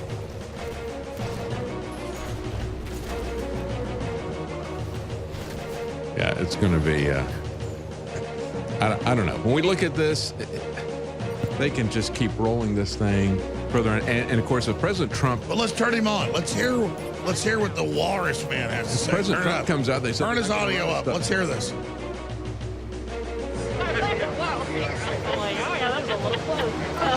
Maybe he's not talking yet. What the hell is this? Like a kook in a freaking mask? I mean, what the hell is this? Like, this is what we've become? Yeah. It's like people posing as like Secret Service with fake Kamala Harris. It's the lockdown election. And earlier in the day... So this is the big Biden announcement. It's this person. Earlier in the day, Joe Scarborough said that if Trump came on, they weren't going to put him on. So, but we can have Biden come out. But talk about absurdist. Like, what is this? Look at this dude. I mean, this is what we've turned into? Like this dude? Go back to it, please. Just put him on screen. The last thing you'll ever see is this. This is the end of America. Like, what the hell is that? He's wearing a mask. I'm a dirty human. I'm bad. Everyone hates me. I'm poisonous. I'm wearing a mask. I'm bad. I'm bad. They're getting the American flags already. Oh, look, we're Americans. Oh, we're nice. You can trust us. I mean, and then this guy has to sit up there in a clown mask. Like, I mean, and we buy into it. We go along with it. We deserve it all. Yeah. He's got a ponytail, too. Matters is the man bun. Yeah, that's right. Just, I'm ready for like a trillion years. I'm in hell, right? Prison. Like, I just sit here with that dude wearing a mask forever. Just go back to it.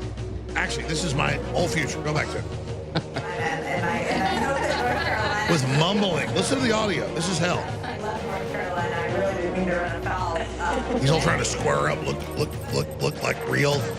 He's like, oh, let me act really real, everybody, right now. Okay, this is totally normal. I'm wearing a diaper. I've got a microphone in front of my face, and I'm here. And oh, look, oh, Joe's coming up. Oh my gosh. Placeholder. Yeah, this is Twilight. Because you notice, like, even Don Lemon wears a mask on TV now. It's like, oh, it's totally real. We're all dead. We're all evil. Look, he's back. Look at these freaking clowns, man. I mean, look at these people. You talk about a cult, David. Thank God every millisecond here. Yeah. And look, they don't care they have a live mic on TV. They're like battling about politics in front of everybody. Here, go ahead and turn this up. The polling was now absolutely correct. Based on polling, it looked like there were all kinds of different paths we could get there. As it turned out, the one true path is the path that they were most focused on. Give this campaign credit. The one true path? No, we have all these satellite feeds. Yeah, I was going to say, this is like... We have like a satellite on the roof. This is I swear you can watch it all day in my office. I've got it in my office. I can look at Fox, CNN, like 100 channels. They'll be like going, the stuff they say on these tapes is incredible. Oh, yeah. I had a friend that I used to work with back in the 80s, and he used to get direct satellite feeds. And, stuff that you'd see, like the... Well, listen to it. Here, go ahead and listen to it. It's very promising for Joe Biden. And also in that Senate race, where it does, look very Blood promising. Ranger right there. They're like wiping it down all real. Oh, we're all dirty. Oh, let's wipe it all down. Donald Trump is who doomed that state because of his relentless attacks on John McCain. Yeah, I'm just so tired of this mass stuff. But listen to it. Listen to it. With the late Senator McCain may be the thing that They actually... don't even care. They're on a live satellite feed. They're just talking shit. Delay that. They're talking all this crap. They're like on TV all over. They don't care, man. Because they know no one's going to call them. They can be Russian agents. They can be Chinese agents. They can be globalists. They can do whatever. They can be pedophiles. No one does anything to them. They have get out of jail free cards. Yeah. Other places have already called. Arizona for Joe Biden. I believe that will go in his call without a doubt. And so that's one. And listen, the woman mic'd up doesn't know she's on air. She's gibbering and doesn't even know she's mic'd up. And I bet she doesn't know that we're feeding it out either. They don't care. Because they have it's like, well, who cares what we do? Yeah. It relates to the state of Minnesota. Now, it has been too early to call there. It remains too early to call in the state of Minnesota, but NBC is now adding the characterization. Oh, that's Rachel Maddow. Joe Biden leads. They got a Rachel Maddow feed. Oh my God, Joe must be here. So this is Joe's headquarters where they're doing Rachel Maddow. That's who they're going for. And that's Trump supporters outside honking. They circle everything. Honking. Hear it? Everywhere people know where they're at. They just circle it and honk.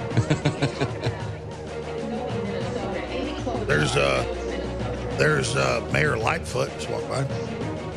Library It's a threat. address in every county. Listen to it. Crank it up. This is someone who is very close to her state. She is very confident about what the results will be in Minnesota, and I believe it. Owen Schroyer, how surreal is this? Waiting for We can't Biden's see. All I bizarre hear is the statement. craziness. What is that, like DC or something? I don't know. Where is Biden right now?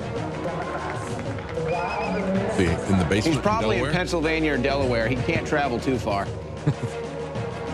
It's live from Joe Biden's basement.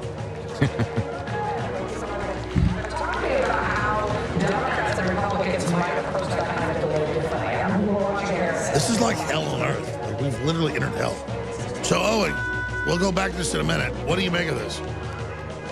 Again, we can't see what you guys are seeing in there. Is that the Joe Biden about to celebrate? Yeah, it's just horns honking. Everybody's surrounding him, I guess. Empty Yeah, podium. he'll probably go into a seizure and die if they keep that up. They should probably calm down. I don't think the old man can handle it. We do have some updates, though. It does appear that Biden is going to win Minnesota. I think we can go ahead and declare that. They're saying that he's going to win Arizona. We haven't seen any new returns in Arizona, but they are claiming he's going to win Arizona, which is odd to see that Trump would lose Arizona like that. That is a real strange thing to see there. Still don't have much coming out of Nevada. Early returns show Trump, but they're way too early. I think they're going to steal the election. We have nothing in Vegas or Reno, but we got Texas, we got Florida. I mean, Georgia's close. They haven't declared it yet, but looks like it's going to go Trump. Same with Wisconsin, same with Michigan. Again, any other night you would declare Trump victorious in Pennsylvania, and that would be it. But if you add all the numbers together, he needs Pennsylvania. He doesn't need Pennsylvania, but he needs everything else if he doesn't get Pennsylvania. If they don't take Pennsylvania tonight, he has to take Wisconsin, Michigan, North Carolina, and Georgia, where he's ahead. He's ahead in each one of those states, but it's really tight in Wisconsin and North Carolina and Georgia. But he can take those 4 states and not even need Pennsylvania, but he's got the biggest lead in Pennsylvania than any of the other states. Harrison Smith, what do you say? Yeah, I have to agree with all of that. It's interesting what some places have decided to declare winners while others haven't. Of course, you have Florida and Georgia. Some people are calling for Trump. Other people aren't. Ohio's been called for Trump. Iowa's been called for Trump. It still looks like it's up in the air. You know, you ask to predict how it's going to happen. It's like, you know, it's like you're asking to predict the end of a football game, and it's like, well, we're scoring well, offense is good, defense is good, but the other team might, you know, break our quarterback's leg in the fourth quarter. So you can't really predict that. So it's like, well, if things keep going the way they are, I see a Trump victory, you know, in the offing, but who knows what sort of shenanigans they're getting up to in Pennsylvania and elsewhere, and they're just waiting to roll out the thousands of mysteriously gathered ballots. I agree. So when do we find out what's going to happen? Yeah, it's really incredible. Well, you know, I think what Crowder had to say in terms of riots, they're going to riot if Trump is declared the winner. They're going to also riot, as I said, same thing, same sports analogy. I said, you know, you look at these various places, they tear the town up if they win, they tear the town up if they lose. And that's what these guys are going to do. When you look at all of the pictures that people are sending me all over the country, all these different stacks of bricks and the lumber shortages as they're boarding everything up. So we've got a construction boom going on here, right? If the broken window fallacy was a real thing, we'd be looking at another economic boom. I agree. So does Trump win or lose tonight? Owen Schroyer. Look, I'm confident enough to say Trump's won. But again, why we're not calling Pennsylvania is the whole linchpin here. And they're calling Arizona for Biden. Let's just wait and see. Let's just wait and see. Again, it does look that way. I will say Biden will take Minnesota at this point. But again, I mean, any other night, we're sitting here getting ready to celebrate because Trump is dominating in Pennsylvania. I mean, it's ridiculous. And it's because he's up huge in Pennsylvania, and we just have to sit here and we're just knowing it's like, okay, well, Trump could be up 1 million in Pennsylvania, and they'll fake 1.5 million votes. I mean, It's pathetic. The Attorney General of Pennsylvania should be arrested now. Now. He was caught in illegal electioneering today in Philadelphia. This guy shouldn't even be allowed to control the results of the Pennsylvania election, but that's what he's doing. But look, eventually, Joe Biden's going to come out and say, oh, we did great. He may even declare himself the winner. So I've been up since 4 o'clock this morning. I couldn't sleep. So I'm exhausted. If I go to sleep in my office for 2 hours, I wake up, who's the winner?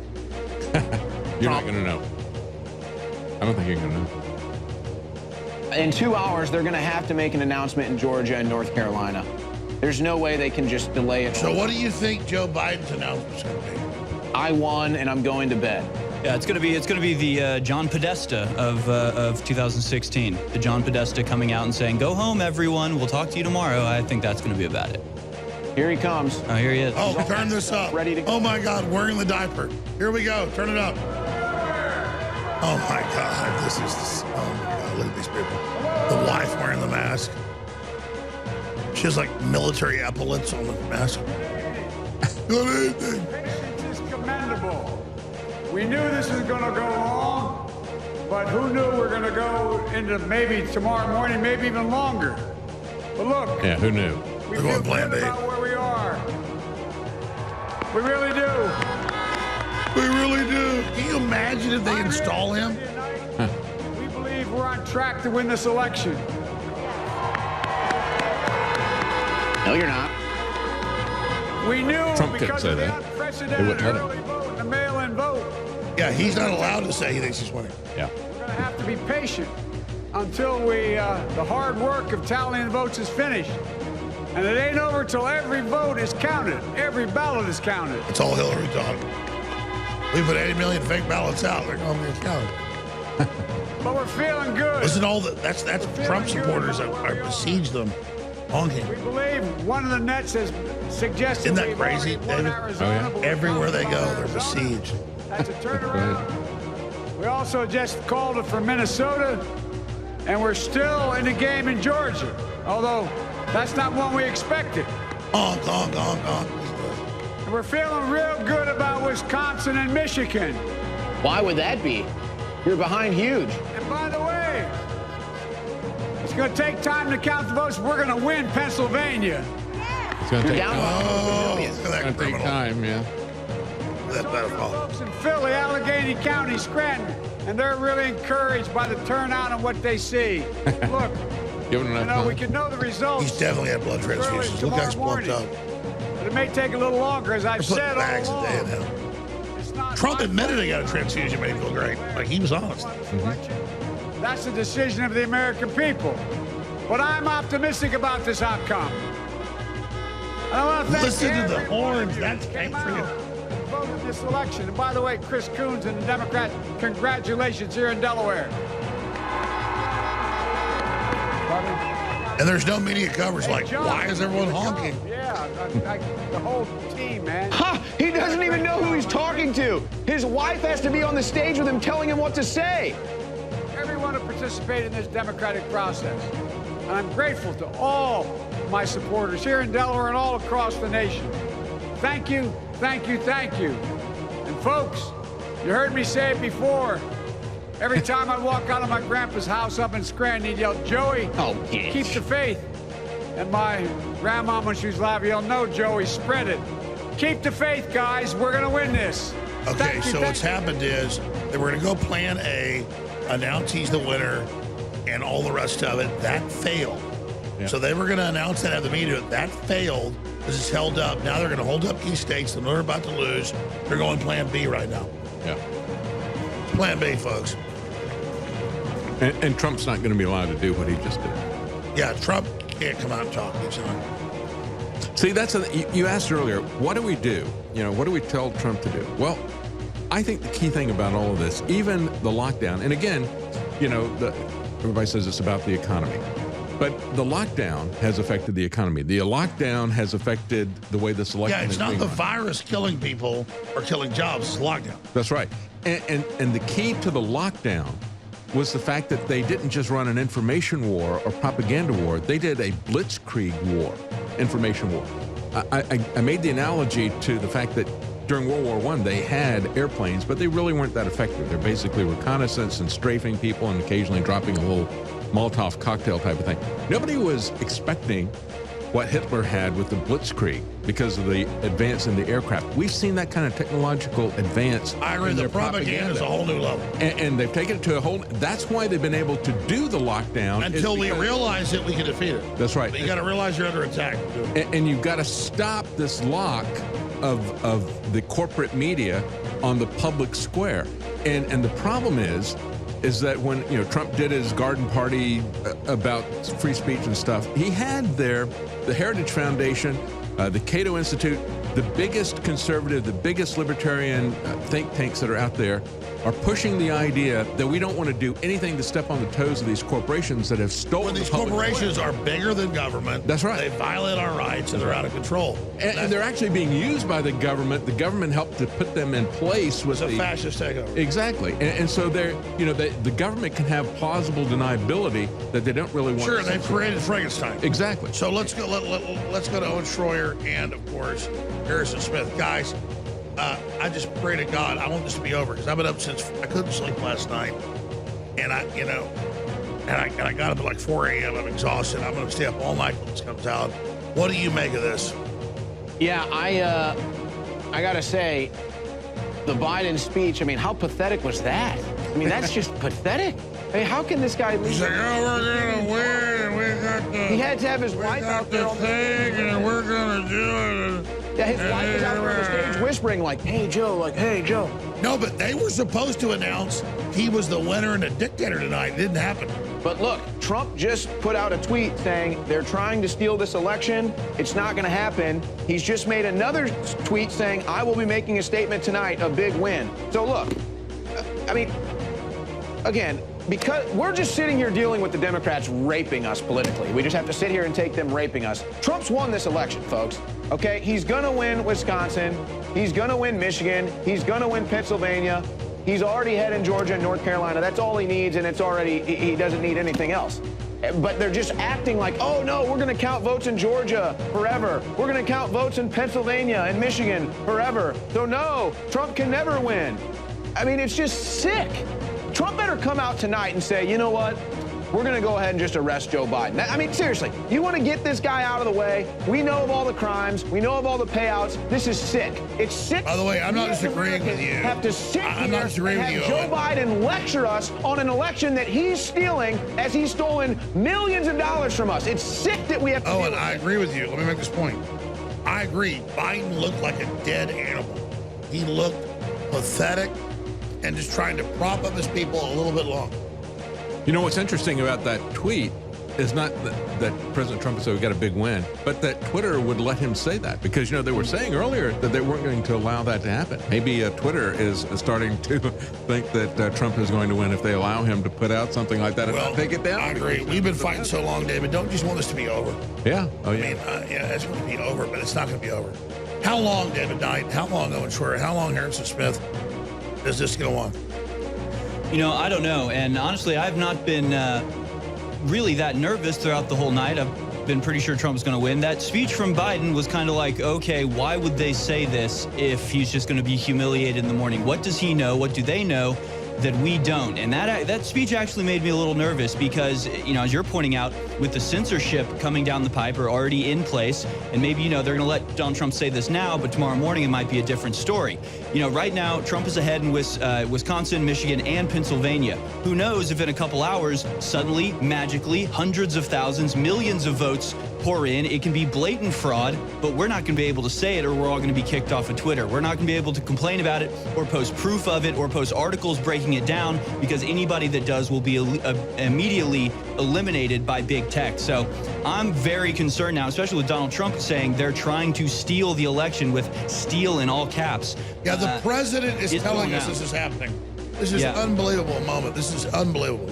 Yeah, I completely agree with Owen. We're sitting here just being robbed blind, and I feel impotent to do anything about it. God, we can only hope that Donald Trump has his minions on the ground finding out about this, and like Owen said, just arrest the... Wait, are they blocking Trump's tweet now? I actually haven't seen. His tweets were able to come down, and they're still coming down. In fact, he just put another tweet out right now. We are up big, but they are trying to steal the election. We will never let them do it. Votes cannot be cast after the polls are closed. So who knows what they're doing right now in North Carolina. I think that that's where there's some criminal activity is going on in North Carolina right now. They're going to try to delay Pennsylvania and Georgia, even though Trump's ahead. They may just have to sacrifice Michigan and Wisconsin because Trump is doing so well there. We'll see what happens in Nevada and Arizona. It's projected to go to Biden, but it's going to come down to Georgia, North Carolina, and Pennsylvania, I believe. And just watch out, man. The Democrats, boots on the ground, engage in criminal behavior right now to steal the election. Trump knows it.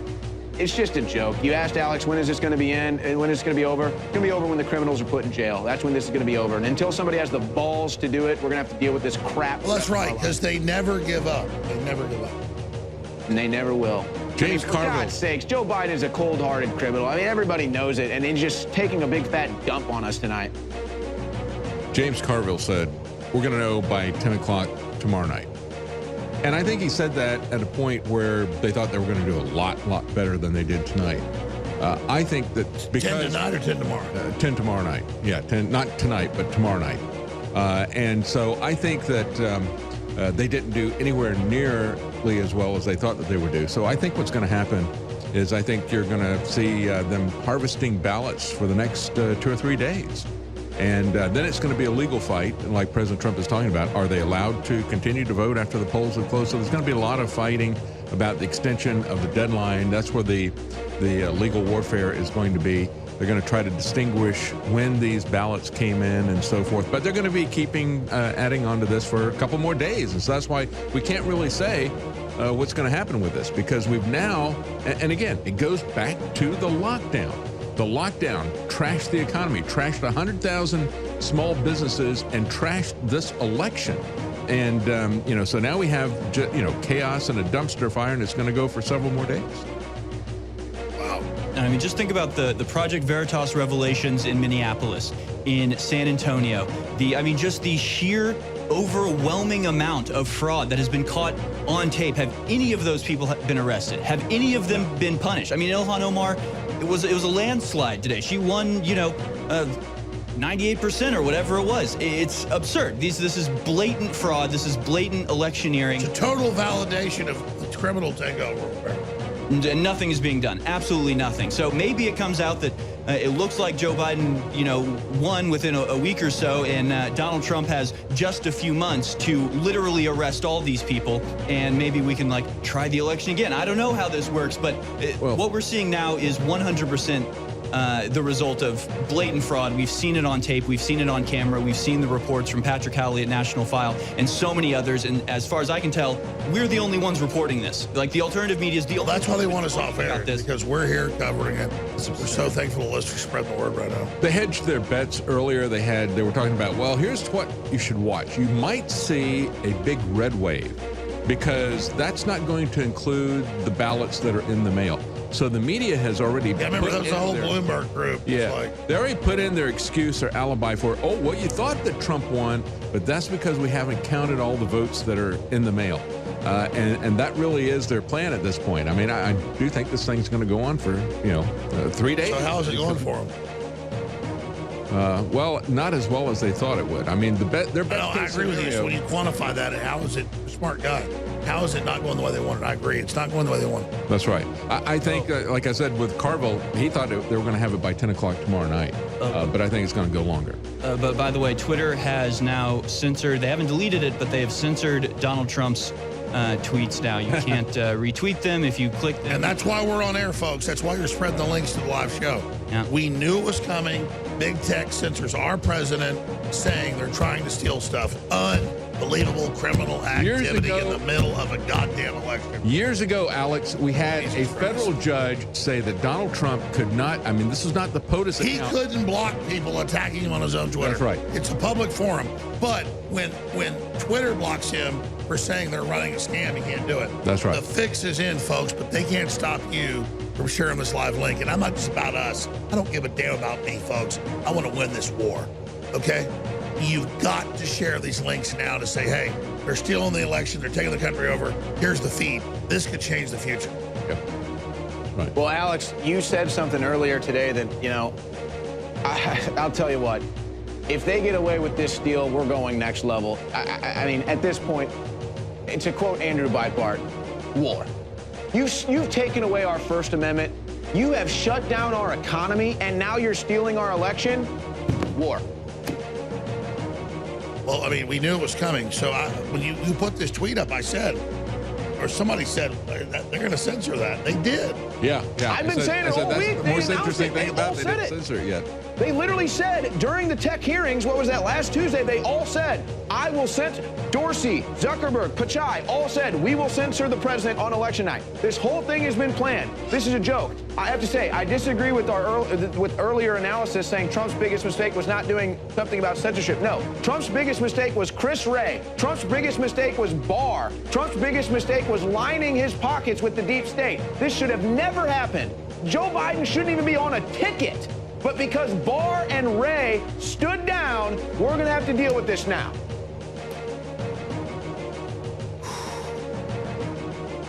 Well, you know, Barr is the guy that went in with George H.W. Bush to rebuild the CIA after it was totally discredited. And I've never trusted Barr.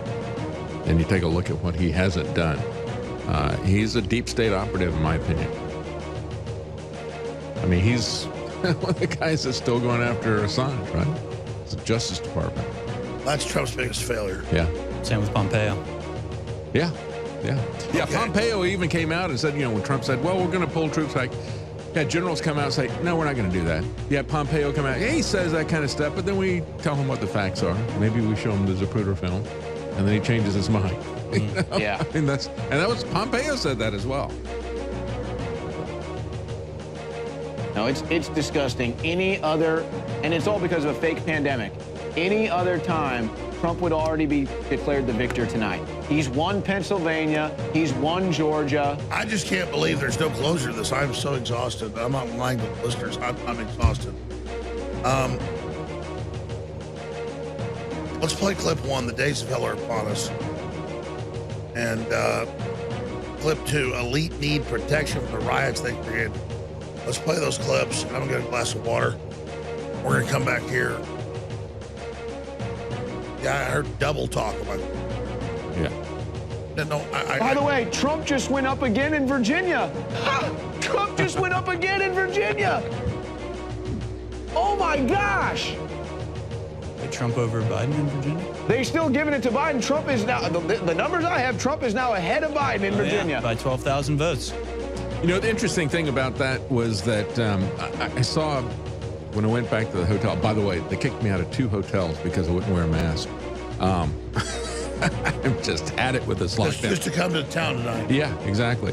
But I saw a little bit of Fox coverage, and they were questioning the guy who was doing the analysis, and he said, well, you know, the people who say that Trump is up in Virginia, I hate to burst your bubble, but that means that Warner is not going to win there. And that's just not going to happen. But you heard Roger Stone say that Warner was down as well. So that, you know, that would be consistent, but they don't want to call that, right?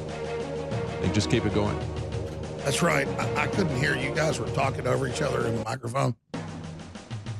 Okay, I think you said you're ready. They're ready. Yep. Okay, let's play a couple of these clips. We're going to be right back. Stay with us.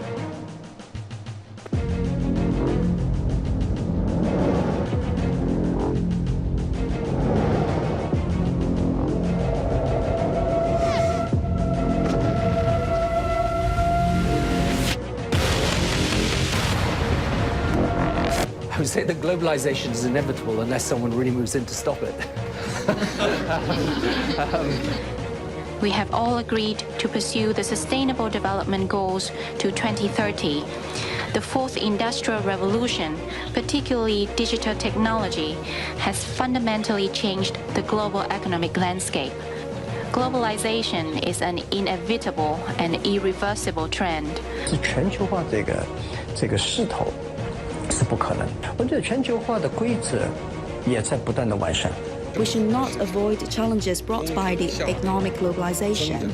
Instead, we should look directly at the gap of wealth and of development.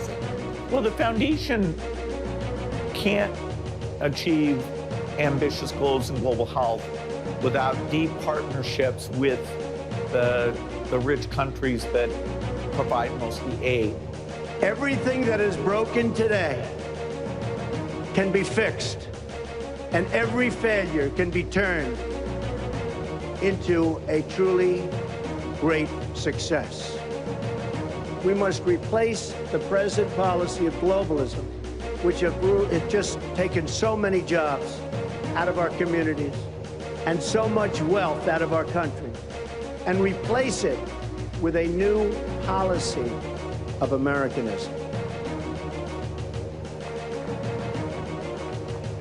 America first. Remember that. Now the world is awakening to globalism, and the forces of globalism are striking back in incredibly vicious ways. I hope all of your children get raped and killed! You're a disgrace to society! And then there's the 79 days of hell that I've been talking about that start the day of the election. The Democrats have openly said, first in internal statements, then in white papers, then in war-gamed operations, then in Democrat think tank statements, then in the New York Times 3 months ago, that they are going to contest, they know Trump's going to win, and that they're going to have Western states split off, tank the dollar in the stock market, have race riots nationwide as the cover, and try to drive President Trump from office. The big corporations, the banks, Hollywood, the Chi-Coms, the Democrats, all of these systems, along with radical Islam and communist China, are allied against us right now. We told you when they were in the secret phases that this was happening, but now they've prepared themselves, they've prepared the public. That's why they flooded us with the 80 million ballots. A lot of people got 3 or 4 ballots, dead cats, dead dogs, dead people got them. So that even if Trump is winning by 3-4 points in battleground states and statistically has a majority, and you can see that there's a bunch of votes that haven't been cast, but still he'd win if all of those went Democrat, they're going to say, we don't care, they're all going to be counted. And they put out so many millions of fake ones that he may never be able to get to that number because they'll never be able to count enough of the ballots to give him that clear victory. But the easiest thing for him to do is to stand up like a man and accept the results of an election of the American people.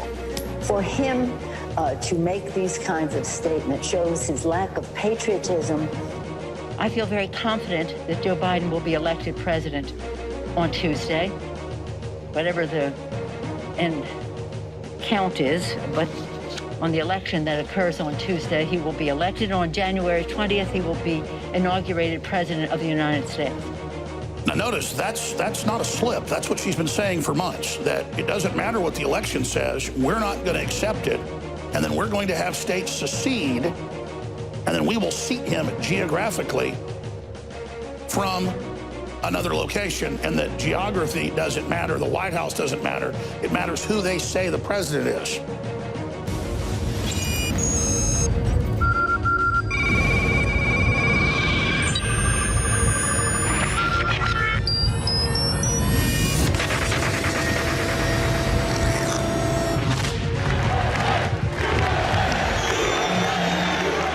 Why am I voting for Donald Trump? Because of you. I'm talking to you, liberals. You're the ones doing everything you can to destroy our country. You're the ones who want to destroy our culture, our history, and our heritage. You tear down our statues, you destroy our monuments, and you desecrate our heroes. You encourage and participate in the rioting and the looting and destruction of our cities. You call the protests peaceful, and then turn around and release the violent criminals back onto the streets. All charges dropped. What's wrong with you? All this while defunding our police. You want wide open borders and sanctuary cities for illegal migrants. What is it about illegal that you don't understand? You say I grew up with white privilege, but you don't know anything about me, where I've been, the things I've seen. You don't know my history. You call me a white supremacist. You called me an Uncle Tom. I'm a Nazi? Seriously? Get out of here. You refuse to accept the truth. You wouldn't know the truth if it hit you in the face.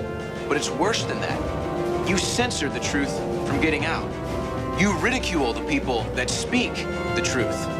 Why do you have to be like this? You're the gullible sheep who trust the fake news mockingbird media. You think Jeffrey Epstein really did kill himself? You've infiltrated our universities and academia to brainwash our youth into thinking America is a racist country and that socialism is the answer. I don't think so. When I try to talk to you, you don't listen. When I want to have a conversation, You call me names or block me out. How is that going to help anything? I don't get it. You're embarrassed to call yourself an American. We are proud of our country and our heritage and our culture. Like it or not, we are going to make America great again. Again. Why are you voting to re-elect Donald Trump? Because of you.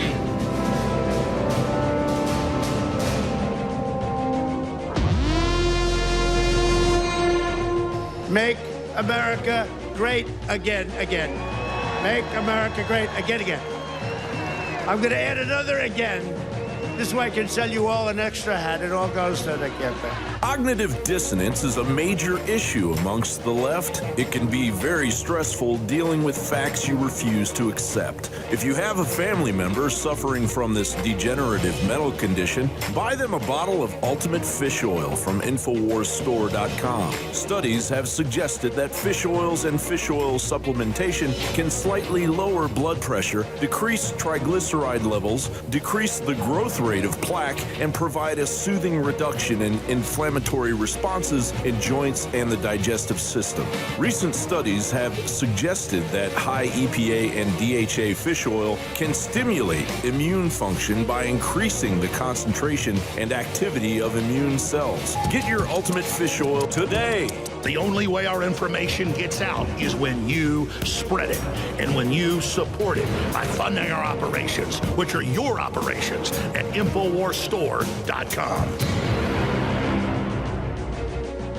From this day forward, it's going to be only America first. America first. When he said today, America first, it was not just the racial, the Hitlerian background to it. There was an America First committee. They were infiltrated by the Nazis. Many of them were anti-Semitic, which is part of why they weren't alarmed by Hitler's rise in Germany. Outside of the Civil War, World War II, and including 9/11, this may be the most cataclysmic event the country's ever seen. He's just disgusting to look at. He's obese. He's one of the repulsive, physically looking human beings I've ever seen. Absolutely no morals. Who's a bully, who acts like a bigot and a racist, and is a sexist and a sexual harasser. The case for impeachment has never been stronger. The evidence never so riveting. Are you suggesting that President Trump should face impeachment? Another member of Congress wants him impeached. There's growing talk, at least, about impeachment. What is your case for impeachment? The first day of public testimony in the impeachment inquiry, opening with a bombshell. We got the bombshell. A bombshell. Bombshell. Bombshell. One bombshell after another. Bombshell after bombshell. We're bracing for potentially an explosive opening statement. Explosive leak. Explosive testimony. Explosive. Truly explosive. The most explosive thing. This is a slow motion explosion. How explosive? Very explosive. And I think it will be explosive. Wow. Donald Trump feels the walls closing in. Really kind of the walls closing in on him. Walls closing in on him. Walls closing in on him. There is a non-trivial chance that if Donald Trump loses the election, he ends up living out the rest of his days in prison. But here's the question. Would you like to see President Trump in prison? Do you want to see the president in prison? Do you think Trump could end up going to jail? He could actually face jail time. Donald Trump could end up in jail. In prison. If he ends up in jail, so be it. You are pathetic. From a journalism point of view, Donald Trump is a brain-eating disease. How stupid can you be? This president has radicalized so many more people than ISIS ever did. His ignorance could pose a profound danger to every single person in this country and literally every inhabitant of the planet Earth. No, we won't call them fascist comments. Fascism, fascist. Xenophobic, racist, demagogic, sexist, autocratic. Donald Trump's a fascist. Someone like a fascist or a tyrant or an autocrat. Fascist. Hitler.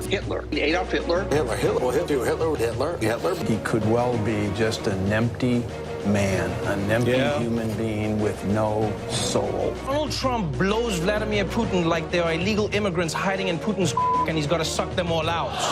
In fact, the only thing your mouth is good for is being Vladimir Putin's holster. You, Donald Trump, are a horrible, horrible human being.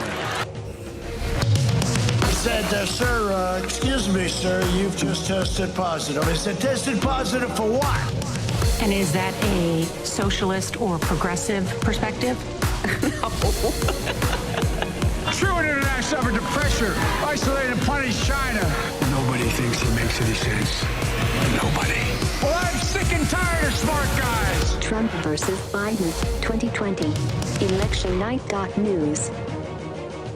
InfoWars has been reporting on the dark, unpleasant truths of big government corruption for over 2 decades. It is why they attack us. And it is why we are now the most banned broadcast in the world. They blocked you from sharing banned.video on social media. So go to electionnight.news and share it like your lives depended on it. Go to electionnight.news and share now.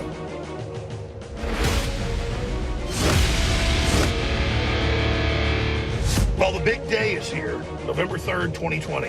Hands down the most important election in modern history, probably in world history. A referendum against globalism, against tyranny, and against our really corrupt, evil ruling class that believes this country shouldn't even exist. Tucker Carlson, when he said that last night, has never said words truer.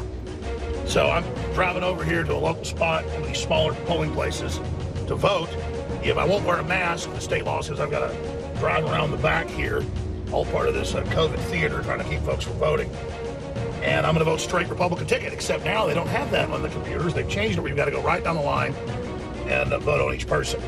I'm still going to be voting a straight Republican ticket. I would not vote for a Democrat if they had a gun to my head. They are now an un-American criminal party, literally sworn to end the nation and absorb us into world government, as communist China is the model.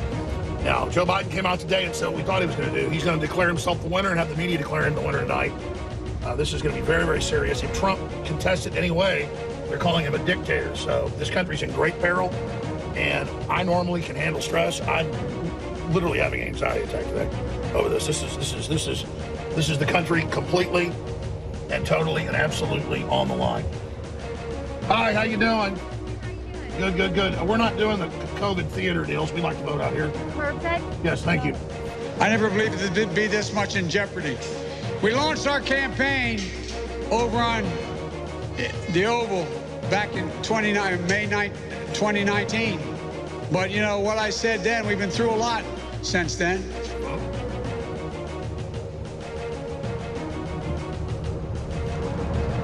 The zombie apocalypse is real, ladies and gentlemen.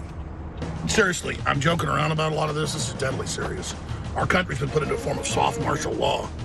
And even if Trump tries to lift it, the corporations, the universities, the blue states, the blue cities are saying the lockdown never ends. This is siege against the country. Oh, communist China? Remember them? They're wide open for business because they had a draconian lockdown and then fixed the virus, which of course they didn't. It's all made up. But as the testing goes up, the number of COVID cases go up, but the deaths don't go up because they were putting the deaths of flu and pneumonia in the list. And I know you all know that. And all these scientists have come out, including Fauci, in a paper he wrote in 2008, and said the main cause of death in the Spanish flu was bacterial pneumonia from the mask. Hi, how you doing? I am voting curbside. Thank you. All right, can I see your driver's license? You bet. The one, the only.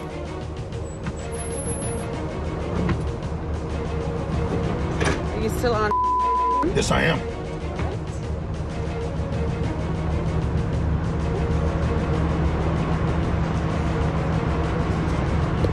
I need you to sign here. I accept.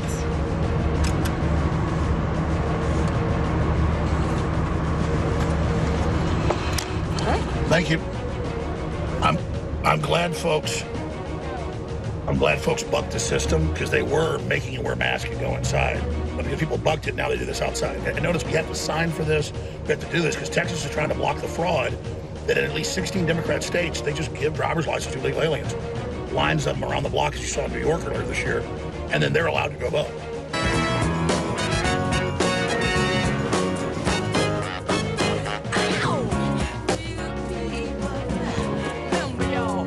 We're going to be covering this live with 24-hour coverage at electionnight.news.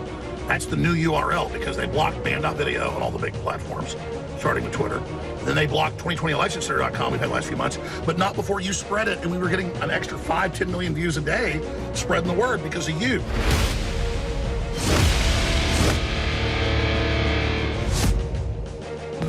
Two InfoWars best-selling products are now back in stock after being sold out for months. BioTrue Selenium from the mustard seed, essential in all electrochemical activity in the cells in the body. That's every human activity. And on top of it, Body's ultimate turmeric formula with 95% curcuminoid. Leading competitors have 3 to 5%. The things that turmeric does, I don't have to tell you, this is the highest quality, the strongest you're going to find. So both of these are amazing products, and they fund the InfoWar, which is a 360 win. On top of it, despite the fact they're in demand, they've been sold out for months, they're both 50% off, triple Patriot points, and free shipping at InfoWarsStore.com. That's BioTrue Selenium from the mustard seed. It's amazing. And on top of it, we also have Body's ultimate turmeric formula at InfoWarsStore.com. This sale will not last long. I want to thank you all for your support. We really need to try these products. People absolutely love them because they really, really work. InfoWarsStore.com.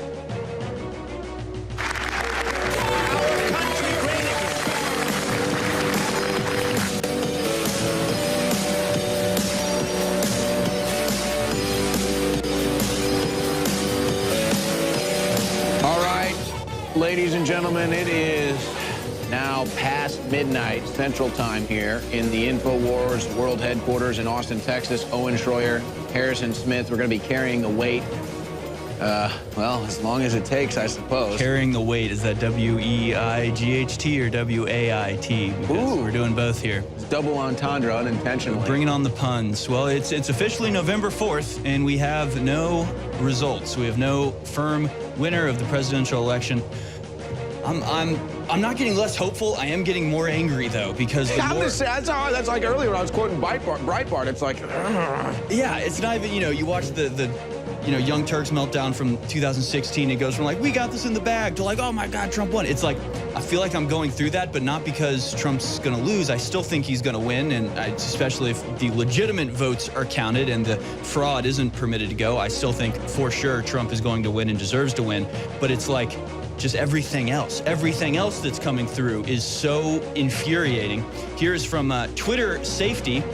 Of course, Donald Trump tweeted out, "We are up big, but they're trying to steal the election. We will never let them do it. Votes cannot be cast after the polls are closed." Twitter Safety censored that, and they say, "We placed a warning on a tweet from real Donald Trump for making a potentially misleading claim about an election. This action is in line with our civic integrity policy. More here." And it's just, I just tweeted out just saying, just jail, just the word jail. Just send these scumbags to prison. And this is what I don't understand. These people have lied under oath. That is a crime. You can jail these people. And I'll tell you, if you put Jack Dorsey on mainstream television in handcuffs, Mark Zuckerberg makes a phone call and goes, hey, I don't want to get arrested. Why don't you fix all this up? I mean, they've got the billions of dollars. They own the islands. They have their massive compound surrounded by walls. That's not going to help them a lot when they're sitting in a 10 by 10 steel cage, right? This is what we need. Instead, what we have are Republicans demanding to know why there isn't more censorship. Democrats saying there's no such thing as right-wing censorship. That's all a total fabrication. And Republican senators going, but why do you let Holocaust deniers on your platform? It's like we are so screwed up as a country. I still think Trump is on the path to victory, and we'll bring you some of the latest numbers. But Twitter has censored President Trump, blatantly covered up his tweet. That being said, Trump is ahead in Georgia, Michigan, Pennsylvania, Wisconsin, and North Carolina, but none of these have been called. Absolutely none of them have been called. Even Texas hasn't been called, according to the New York Times. Just a coincidence, I'm sure, that Trump is dominating in all of these, and not a single one has been called yet. What would you say, Owen? You know what? No. Oh, geez. Oh, no. I was about to go to the big board, too. Is there a baseball bat around here? I have a gun. I have a gun and a really large knife. Joe Biden said, we're gonna win Pennsylvania! You are a sick freak. How do you think we're gonna win it? We're gonna make them mad, let's sit them up in a pot, and then we're gonna stick it in the shoes, and we're gonna win! This is actually accurate. This is actually what's happening. Imagine just this in your mind for 4 years, and this is what we face if they're allowed to pull this out. And you notice they haven't called Michigan or North Carolina. We're still making ballots there, too. Yeah, we've noticed that. Everywhere. Everybody gets a ballot. You get a ballot. I know there are weapons in this studio somewhere. I need a melee weapon. Plenty of weapons at hand. No ballots for you. We get 10 ballots, you get 1. Wow. We get 10 ballots, you get 1. Oh, results aren't looking good, are they? This is it. This is what we deal with. This is it. This is the Democrat Party, ladies and gentlemen. This is our life from now on. He's not working on in Pennsylvania. Are you proud of yourself? Are you proud of yourself? I'm very proud. We're going to make this country better than anyone. This is who will dominate us. And you're not going to have any free speech. This is who will dominate us. If Biden wins, this is who will dominate us. This right here. This, yeah. This metaphysically, this is the soul of the Democrats here haunting us. Yeah. They're censoring Trump. We're going to take the wall. Oh. I see everyone on Twitter, they're like stunned. They're censoring the